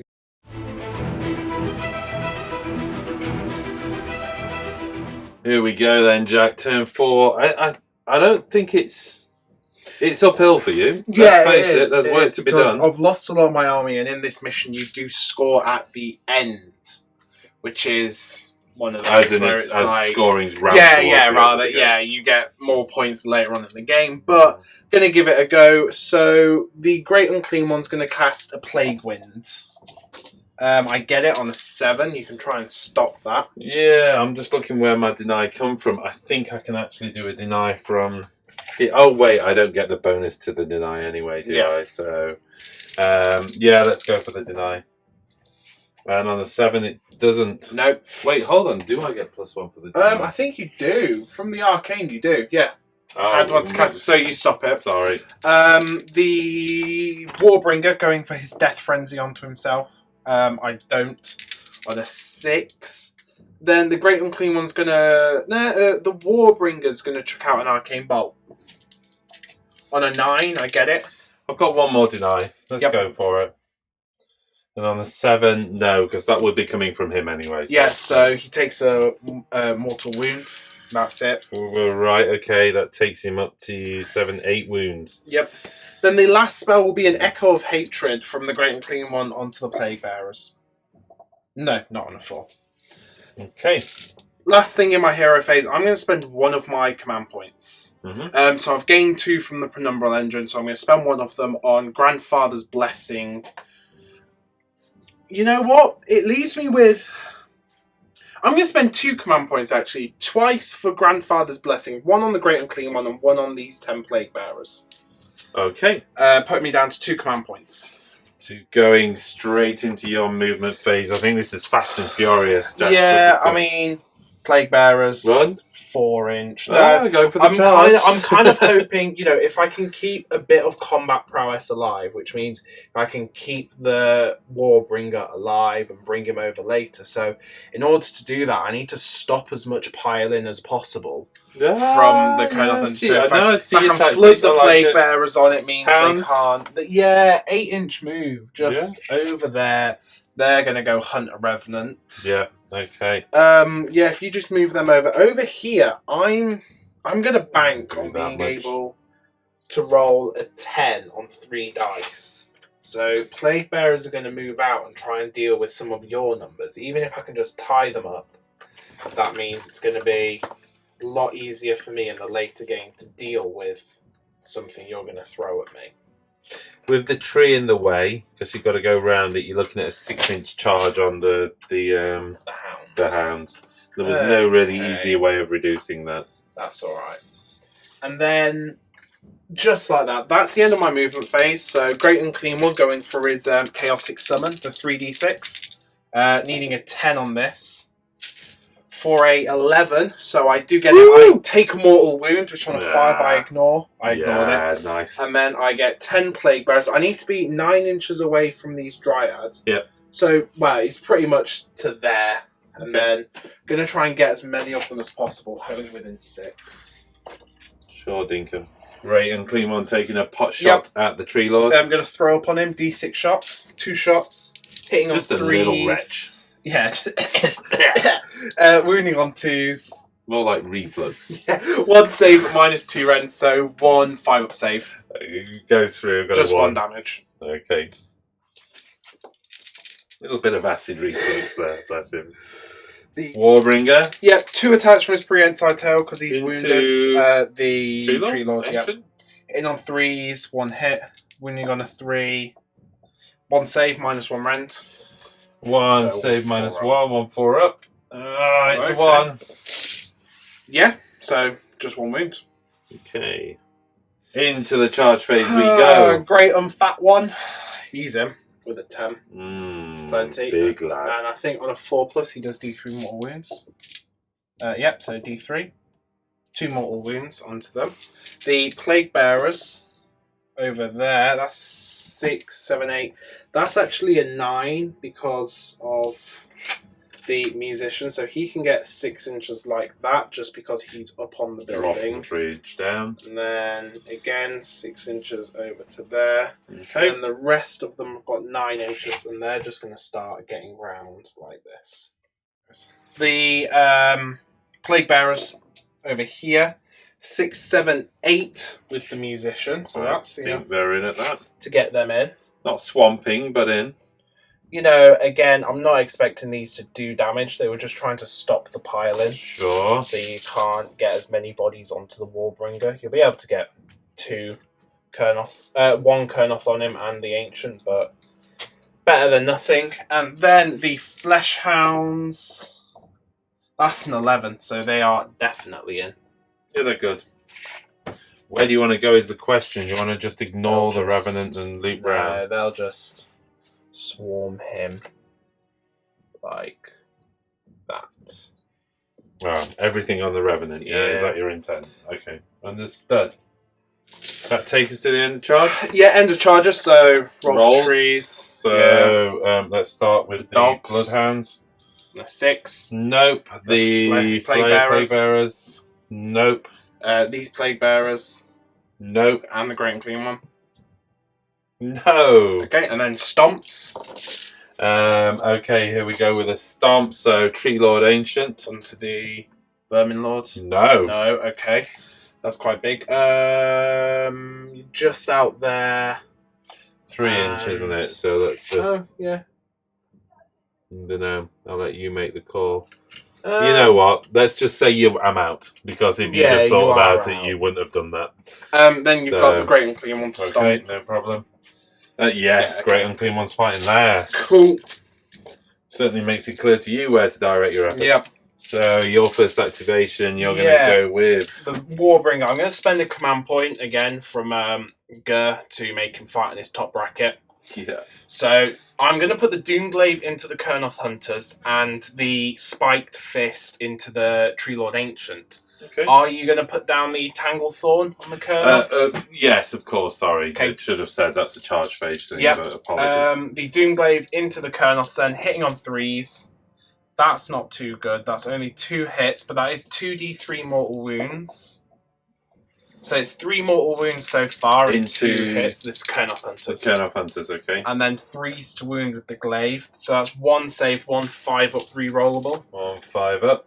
Re-rolling. Yes, I'm good. Okay, so it's just so 3 wounds. Well, that kills that one off. Gets him off at least. And passes 2 wounds over. Yep. To that guy there. And then the Spiked Fist into the Tree Lord, hitting on a 3. I hit, wounding on a 2. Oh. Here we go then. I'm going to try and just reduce the damage onto the Arch Revenant. And I'm hoping he's going to survive long enough to be able to use my command abilities next turn. Yep. So I've saved that. One thing I did notice is I need to state at the start of combat what he's using his shield for. I've just not used the guy before, so I didn't realise it was a start of combat thing. He's going to use it to improve his attacks rather than his save. I can reroll once for attacks or reroll once for save. So I'm going to go with the reroll once for attacks. He's got 3 attacks with his Revenant Glaive, hitting on 3s, rerolling 1s. 6 is generating additional. No additional hits, and a 2 and 3s to wound. 2 wounds at -2 rendering, 2 damage. Wow, okay. Yeah. That's 4 damage, 6 to ignore. Oh, I ignored 2, but one of the dogs do die. Zephyr's tail goes in, and it hits on a 4, wounds on a 3. Oh, fails to wound. That's no good. That would have been another D3 damage. Got one of them. It's less attacks, but... Yeah. Okay, your activation. Okay, here we go. Activating your Plague Bearers against the Dryads. Yep. I'm obviously... I can't enrapture you, but I am within 6 inches of the woods. So you're -1 to hit. I did make them 2 attacks, at least, with the command ability, so here we go. Hitting on 5s. It's not... Wow, actually, you know what? That's pretty good. Looking healthy. Can't complain about that. And wounding on 3s. 6 saves, no rends, so 6 4-ups because of your unit size. 6 4-ups. Oh wow, that's perfectly average. 3. 3? Okay, just 3 from the back. Yeah, I'll use the pile in. Fighting back with the Kurnoth Hunters, hitting on 3s, the Huntsmaster hitting on 2s, exploding on 6s. No 6s, but all hits from the Huntsmaster, and then 3s. 3 hits from there. Again, those 6s. Not really looking out on the 6s to hit. Looking for 3s to wound, and again, looking for 6s ideally. Did get a couple of 6s that time. So that is 1, 2, 3, 6 saves and 2 mortal wounds. Okay, the 6 saves. This is -1. Yeah, okay. 6 up save. Saved 1, so that's going to be 12 damage in total. Including the 2 mortal wounds, Yep. of course. With 5 to ignore. Ignored 3 of them, so 9 die. But it leaves 1 alive, and I'm going to leave the banner. Because... You never know. Is it a 1? How much comes back? D6 come back. That's not bad. Yeah. It's not bad, even if it's only a 1 in 6 chance. Yeah. Okay. It's not, yeah. Flesh Hounds, 4 of which attacking into the Arch Revenant. Slightly worried about this fella. He's got 4 up save. Have these guys got rend? No. And you get +1 save for being in trees. So, yeah, true. 3s to hit. You know what? I have rolled amazingly on the Flesh Hounds pretty much every single time. These are going to be my new MVPs. 4s to wound. Again, still pretty good. That is 3, 6, 7, 8 saves at no rent, so 8 3-ups. Tell you what, I'm going to kill the Zephyr. Well, you have to roll it and then choose. Oh, of course. Because it's you a wound, roll, not a save. Yeah. Okay, then. So 8 4-up. Okay, terrified. 3-ups because you're in cover. 8. Thank you, Jack. 8 3-ups. I'm so worried. And did I need to worry? No, only 2 going through. There's no point killing the Zephyr. Well, there is. It doesn't give him anything other than the extra 1 attack in combat. And fly. But all I'm saying, it does give him the fly. saying is he's not losing anything by taking 2 wounds on himself. You're right. Okay, then. You're right. Save the Zephyr. Yep. Here we go. Attacking back with the Tree Lord Ancient. I have at this bracket. I've only got 1 sweeping blow on a 3 to hit. Yeah, 1 bit. Nice. And Impaling Talon on a looking for a 6. Don't get it. I got a 4. It's 4s to hit, and at this bracket it's 3s to wound.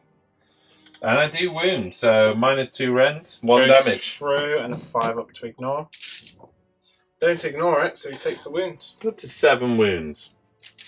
So the Plague Bearer with the banner, I'm actually not going to pile him in, because if I do, I'm not going to do any damage with his attack, and then you're going to stomp me and maybe kill me. I would rather bank on rolling the 1 for the battle shot. I'd have a pretty good chance of stomping you off the table. Yeah, exactly. So no, not much point. He's just going to stay there. Yeah, gamer. 15 attacks coming out of the 7 remaining Dryads. 15 with the additional attack from Nymph, hitting on 4s, praying for 6s. 2 6s there, so let's just put those 2 misses in and take the rest of the misses out. That's not too bad. I think 11 hits, wounding on 4s. So that is 1, 2, 3. Oh, just 3. Wow, what a roll there. 5 up armors. Oh, and a 5 up to ignore. Made it. They're good. Activating Tree Lord against Popper. Yep. At 3 wounds, he's only got 3 sweeping blow attacks, so hitting on 3s.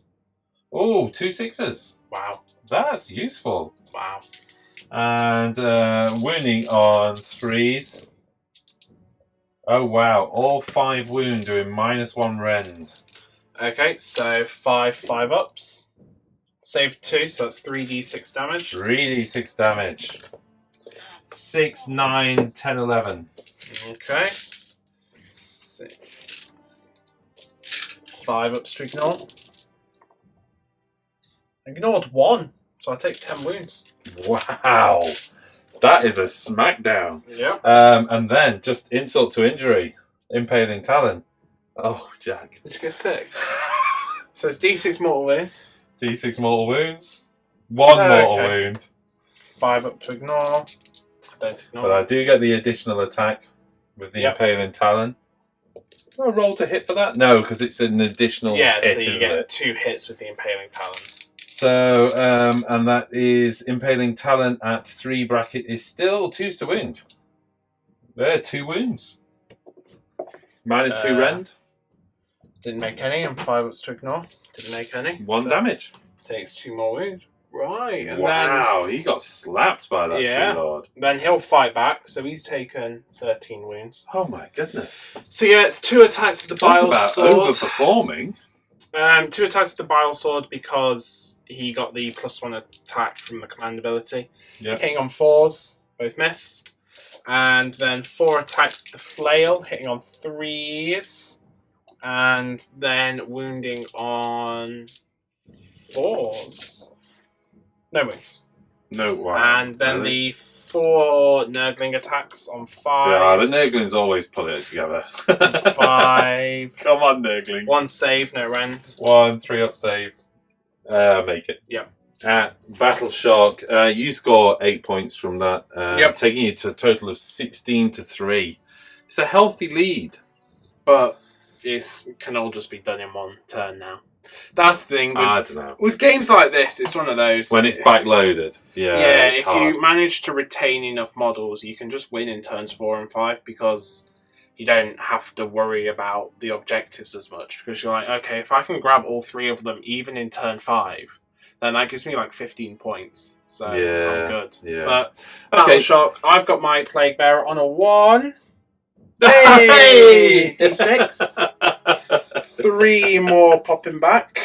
Oh man, good on them. I've got my Dryads. Don't really want a 5 or a 6. I'm good on a 3. I lost 3, so that's 6. Okay. The Kurnoth Hunters. I think are good. They only lost 1, didn't they? Yeah, so good. Unless there's any negative to the bravery from the rat guy, which I'm not aware of. No. Okay. All right, that takes us into Sylvaneth turn 4. Yep. Okay, going into my turn 4, I gained 2 command points as Tree Lord Ancient managed to hang on there, which was good news, taking me to 3 command points. I've got a massive point differential, so I do need to be thinking about what I'm going to be doing here. From a spell point of view, maybe. She within 18 inches of. She could regrowth. I was thinking regrowth has to be the way to go. Any Dryads I bring at this stage, I don't think are going to do anything. I've still got 2 units of impact the game much. Got 2 units of Revenants available to me, so it doesn't really seem it. So let's go for regrowth. 7, that becomes an 8. I'll try and stop it. Oh, I don't. You nailed it. Tree Lord Ancient is going to go for how many wounds are left on that big guy? 5. But you can try and bring back a Kurnoth Hunter. That's the way to go, isn't it, really? Yeah. I was thinking whether I could... it got 1 or 2 wounds. I might have just blasted him off the table because I'd have been better off, to be honest. But in which case, yes. Virtuous Harmony on a 7. No. At that 3 units on the Spice Swarm side. Revenant. Yes. Revenant. Yep. Yes. And the Branch Wraith, rather. Yes. So all 3 of them plus 3-inch move and charge. Okay. Okay. And as we go into my movement, Waypipes from the Tree Revenants. These guys are on plus 3-inch charge. We've mapped out a couple of 9-inch bubbles here. Yep. I want to use as much as possible both the charge and the pile. It's one of those. They've got 6-inch pilings as well, so it's quite, it's quite easy for them to wrap around. Could still fluff a 6-inch charge. I've not got any characters over there. No, true. Which is the risk. But you can re-roll with martial memories. Yeah. Okay. Sorted. Rest of movement then. Let's just retreat this young fella, my lad. Yeah. So the Arch Revenant is just... Run him. Yeah. Do I need to, though? Because I want to keep within 9 inch of these guys. Okay. I don't need it over here, I don't think. Well, remember his aura for the reroll wants to hit goes through the Kurnoth Hunters anyways. The reroll wants to hit is a 12-inch aura, but his command ability for the +1 attack goes through the Kurnoth Hunters. So true. So you know what? If I pop him, if I do a run, and I get 5, so plenty of movement. So I want a 12. Is it wholly within 12? Yes. Right. So he's going to have to go as far as he can. Woo! He left his wings behind. He's going to park there. Yep. And as long as I'm piling in this way with those guys anyway. Mm-hmm. And that leaves me on that unit as well. Okay. I think. Oh! He's going to move forward. Yep. Almost forgot. That would have been somewhat foolish, wouldn't it? Obviously, 3 inches there, somewhat problematic, but not the end of the world. It's just making it difficult to get that big, fat Kurnoth Hunter unit through everywhere, but... Alright. Yep. Alright, Doom Tendril Staff coming from the Tree Lord Ancient into the big guy. He hits on a 5 at this wound stake, and that's a 4. Strangle Roots into the Great Unclean One, hitting on 3s now because of the wounds. Look at the 1s over there, so... Yep, so that's 4 hits. And then wounding on 3s. Just 1 wound at -1 rend. 5 up armor and a 5 up to ignore. Nope, so I take a wound. Okay. That's it for shooting. And here we go into the charge phase. Yeah, let's get the big unit of Kurnoth Hunters out of the way. That's an 8, so they're going to wrap right round that unit as much as they can. Did you? Well, I'm thinking, I'm not going to get there, but I can potentially, with that 8, get some bodies on here, because remember it's a 2-inch. Okay, so using that 8-inch charge to basically bridge the gap between the 2 units, really. Puts bodies on the objectives. And you can do damage to the and it just backs up in case the Revenants fail. Yep. Okay, let's do these Tree Lords. Kurnoth Hunters. Needing a 3, they get a 7, so they're going to go round there, into there. I'm going to bring him to there, which doesn't give him anything, so hopefully if the stomp goes off, I'll pile the Tree Lord around and allow them to branch out and get both sets of attacks in. If not, I'm in, well, not trouble, but, you know, less attacks, less effective. Tree Revenants then looking for, and this is the furthest unit, 6. looking for a 6. And I get a 6. You can re-roll it if you want, but you're just going to keep it, yeah? I'm in, and if I can take enough bodies off... You've got a 6-inch pile. Well, I've got a 6-inch pile in, and actually I won't be using it, because if I can just take bodies off at this stage. Yeah. That's the main thing. The other unit of Revenants are on a 7, so they're in, but by no means swarming the table. But they can all get onto the objective. Yeah, I think that's... Oh, of course, it was a 7 plus 3, wasn't it? So a 10-inch. I'm forgetting that. Okay. Yep. Right, I think that puts us at charges done. There's a few things we need to do at the end of the charge phase. The Corn Hounds in the Woods on a 6. No. The Plague Bearers are within an inch. Yes. Okay, D3. D3 mortal wounds. 2 mortal wounds. 5 Is that the first one that's gone off? 1 dice. I think it might be the first time it's gone off. Plague Bearers are not within the inch? They are. Oh, okay. No, and Great Unclean One. Nope, all good. Anything else at the end of charge? No. But I tell you what, before we go into the combat, should we do the ground shaking stomps? Yep. Coming from the Tree Lord Ancient, I really need that one, and I don't get it. In which case, I definitely need this one, and I do get it. So the Great Unclean One fighting last. Burning 2 command points and activating the Tree Lord Ancient. Because of how you brought your Plague Bearers back, you've split. Yeah. I'm not going to be able to pile both sword Kurnoths into the big rat guy. Yeah. So I've decided to just supercharge as much as you can supercharge a Tree Lord Ancient. So I am giving him +1 attack, and he gains reroll hits of 1. No, he doesn't get reroll hits of 1. Oh, not from... no, of course it's Kurnoth's. Apologies. Yeah. Apologies. So I'm giving him +1 attack, but I'm also using a command point to make him fight on the top bracket. Yeah. So that puts him back up to 4 hits. Hitting on 3s with sweeping blows. Ideally looking for some 6s. Okay, there's 1 miss, but there is a 6, so that takes me to 3 hits. And then I am looking for 3s to wound. 1 wound at -1 rend. Saved. 2 impaling talon attacks though now. 2 impaling talons. Really need the 6s.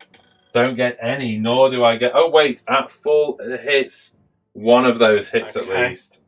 Oh no, sorry, it didn't hit. It's to wound that it's at 2. So missed with everything. My supercharge went terribly, terribly wrong. Plague Bearers fighting. I've got 4 on each unit of the tree rev, so go and give it a go.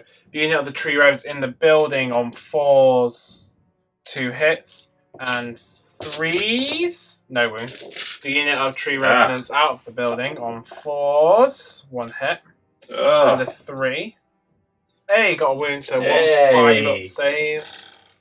You can re-roll it. You can nail it. But now I'm going to go for the re-roll. Why not? Oh. Net result the same as a fully pumped up tree lord. Bridging the gap with the Kurnoth hunters, I get the Huntsmaster into the Plague Bearers and the normal guy into the Skaven big dude. The Vermin Lord. Thank you very much. Let's go with the Huntsmaster, hitting on 2s. Yep. Re-rolling 1s. Have I gone too far with my pile in? Maybe. Yeah, fluff that one. That's my fault. 2s.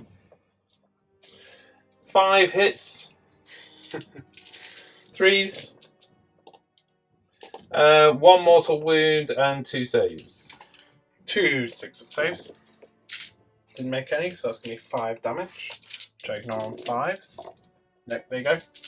And the guy into the Vermin Lord. 3s. Just 1 hit. 3s to wound. Wounds. Goes through the armour and takes both. Okay. So how many wounds are he on now? 9. How many has he got left? 3. And the second unit of Plague Bearers going into what? The Dryads or the Kurnoth? Yeah, I'll just go Bit of everything. Again. -1 to hit, so 5s to hit.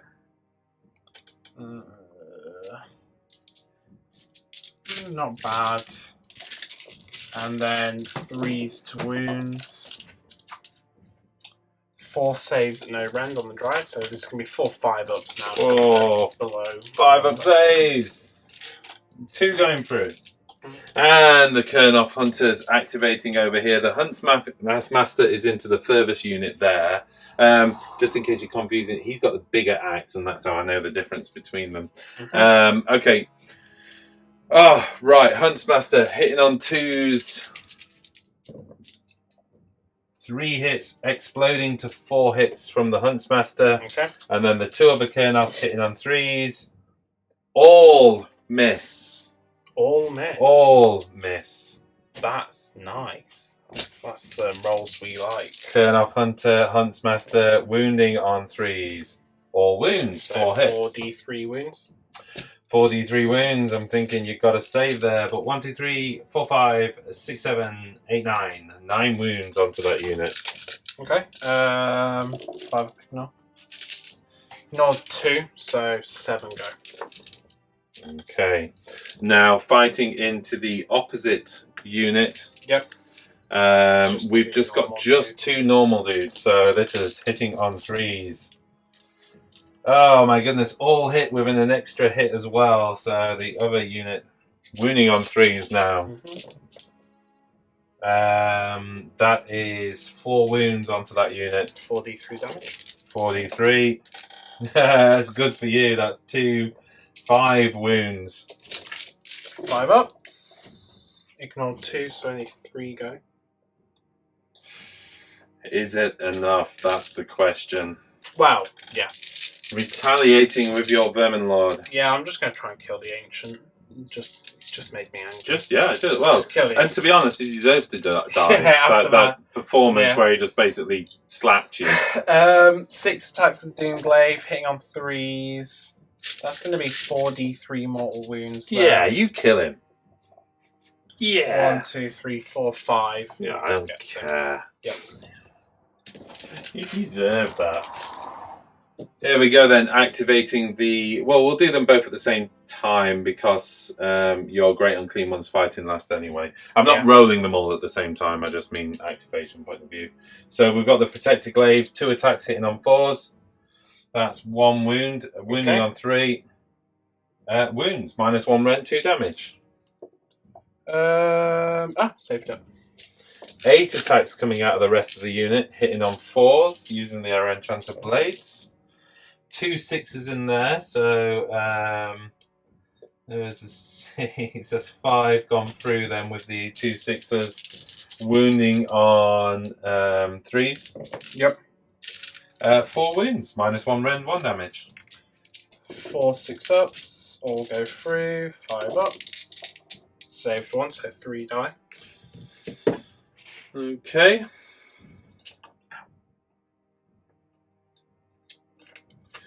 We'll not do the piling, but Jack, if you can, I mean, can everybody get in actually with the piling? Good point. There we go then. So only 3 of them can get in, including the Scion. So Yep. 2 attacks from the Scion, hitting on 4s.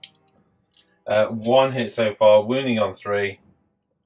No wounds, and then 4 more attacks coming out of the rest of the unit. Yep. Hitting on 4s. 1 6, but 2 misses, so going to 3 hits. Wounding on 3s. 2 wounds, -1 rend, 1 damage. 1 goes through. Oh, and I ignored it. Oh, okay. And 11 attacks with the Dryads, hitting on 3s this turn through the Enrapturing Song. So 11 attacks, including the Nymph. That's a boatload of 6s. That is 4 6s, giving me 4 additional attacks. Nice. And then wounding on 4s. That is 4 wounds. Okay. No rend. 5 farmers and 5 to ignores. 2 go through. That leaves The banner. Better be stomping my way through there with that, man. Given the Tree Lord did so well, I'm giving him the chance to do more damage against the Great Unclean One before moving on to the Sword Dudes. I am going to pile him around to make room. Tangle trees. There you go. But just move him around to make room for the rest of the swordsmen. And we have 3 attacks with sweeping blows because he's taken 3 wounds. Hitting on 3s. Just 2 hits this time, no 6s, wounding on 3s. 2 wounds at -1 rend. 2 5-ups, 1 goes through. D6 damage. 2 damage. 5-ups. Made 1. So he's got 1 made left. Impaling Talon. Yep. Here we go. Looking for that 6. Don't get it, but I do hit on a 4. I'm wounding on a 2 with the Impaling Talon. I do wound at -2 rend. Goes through and 5 to ignore. I ignore it. Oh, and you take a mortal wound from that 6. Oh, nice one. You really hit a disgusting little sack on my belly. Okay, so I'll tell you what, as soon as those fighting last, let's just pile in round there and go with these guys straight away. 4 attacks from the Huntsmaster, hitting on 2s. All hit with a 6, so 5 hits from the Huntsmaster. Yep.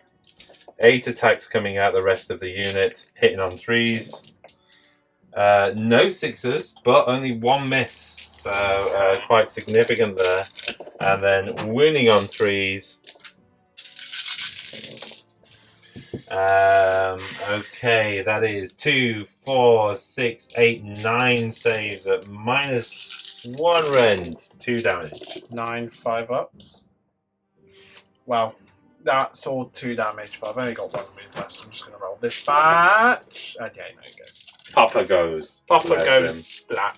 Okay, given there's been more losses on this side of the table, I think so, hasn't there? Yeah. I'm going to put all of the stomps into that unit and the trample underfoot. Yeah. So 6 4-ups. Wowzers, that's 3 mortal wounds. I ignored 1, so 2 die. So it takes it down to 2 in that unit there and 1 in that unit over. And trample upperfoot. Trample underfoot over here, both going into the Vermin Lord on a 4. That's 1 so far. Just 1. Didn't ignore it, so he takes a wound. 1 wound at a time. That's how I'm doing that guy. Okay, moving into my Battle Shark. I lost a couple of Dryads. Let's just see that. I'm not going to do that. So 3 there, good. The banner, come on, you can do it. No. Yes. And the other unit. No, there you go as well. Okay, so at that, I secure all 3 objectives, scoring me 12 points at the end of turn 4. Takes me to 15 to 16. It's a 1-point disadvantage going into turn 5. Yep. You've got 2 units left on the table. Yeah. One of them severely injured. Yeah. Yeah, it's one of those. I don't think I can do anything at this point. We might as well call it.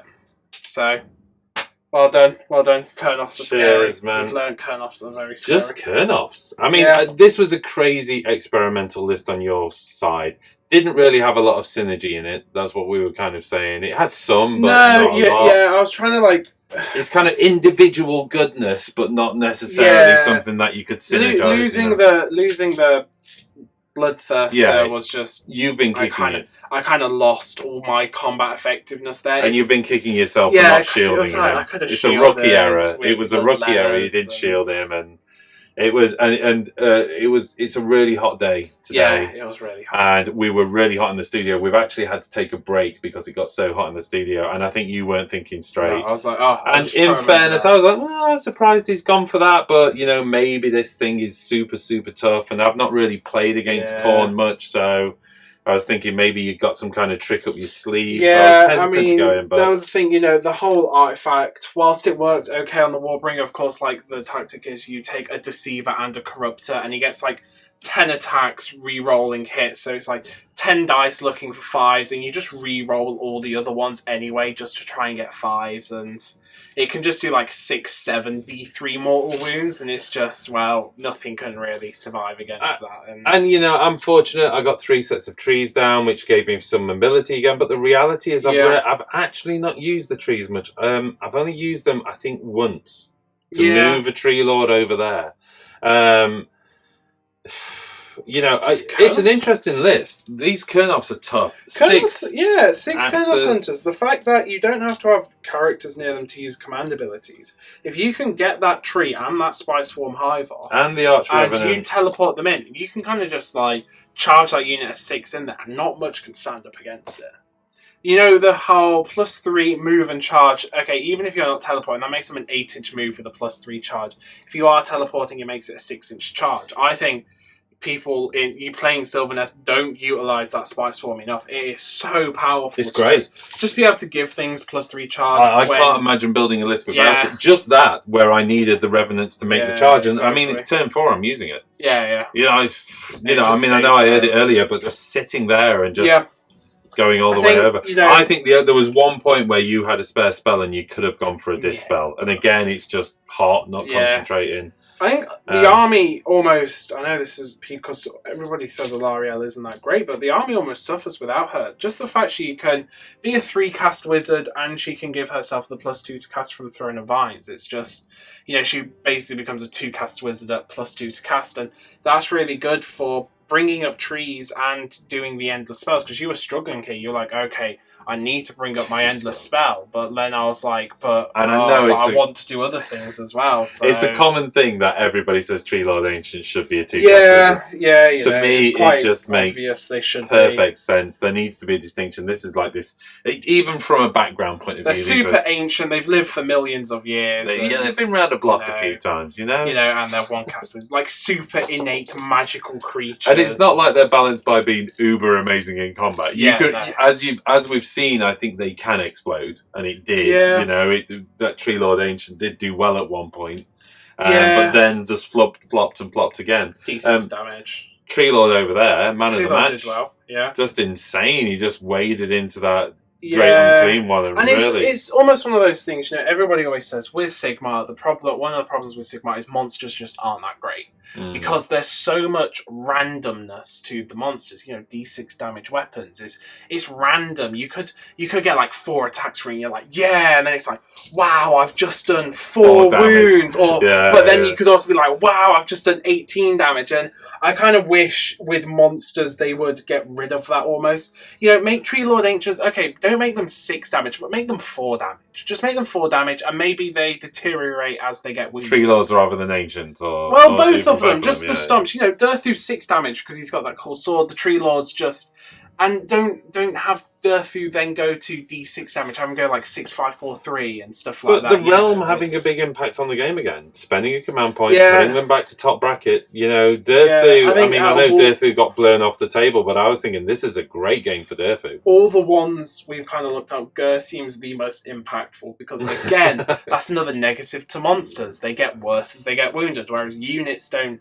Yes, you get less attacks and everything, but, you know, it's not as big as impact as monsters. So being able to just be like, oh, my monster's on full health, and Yeah. it is powerful.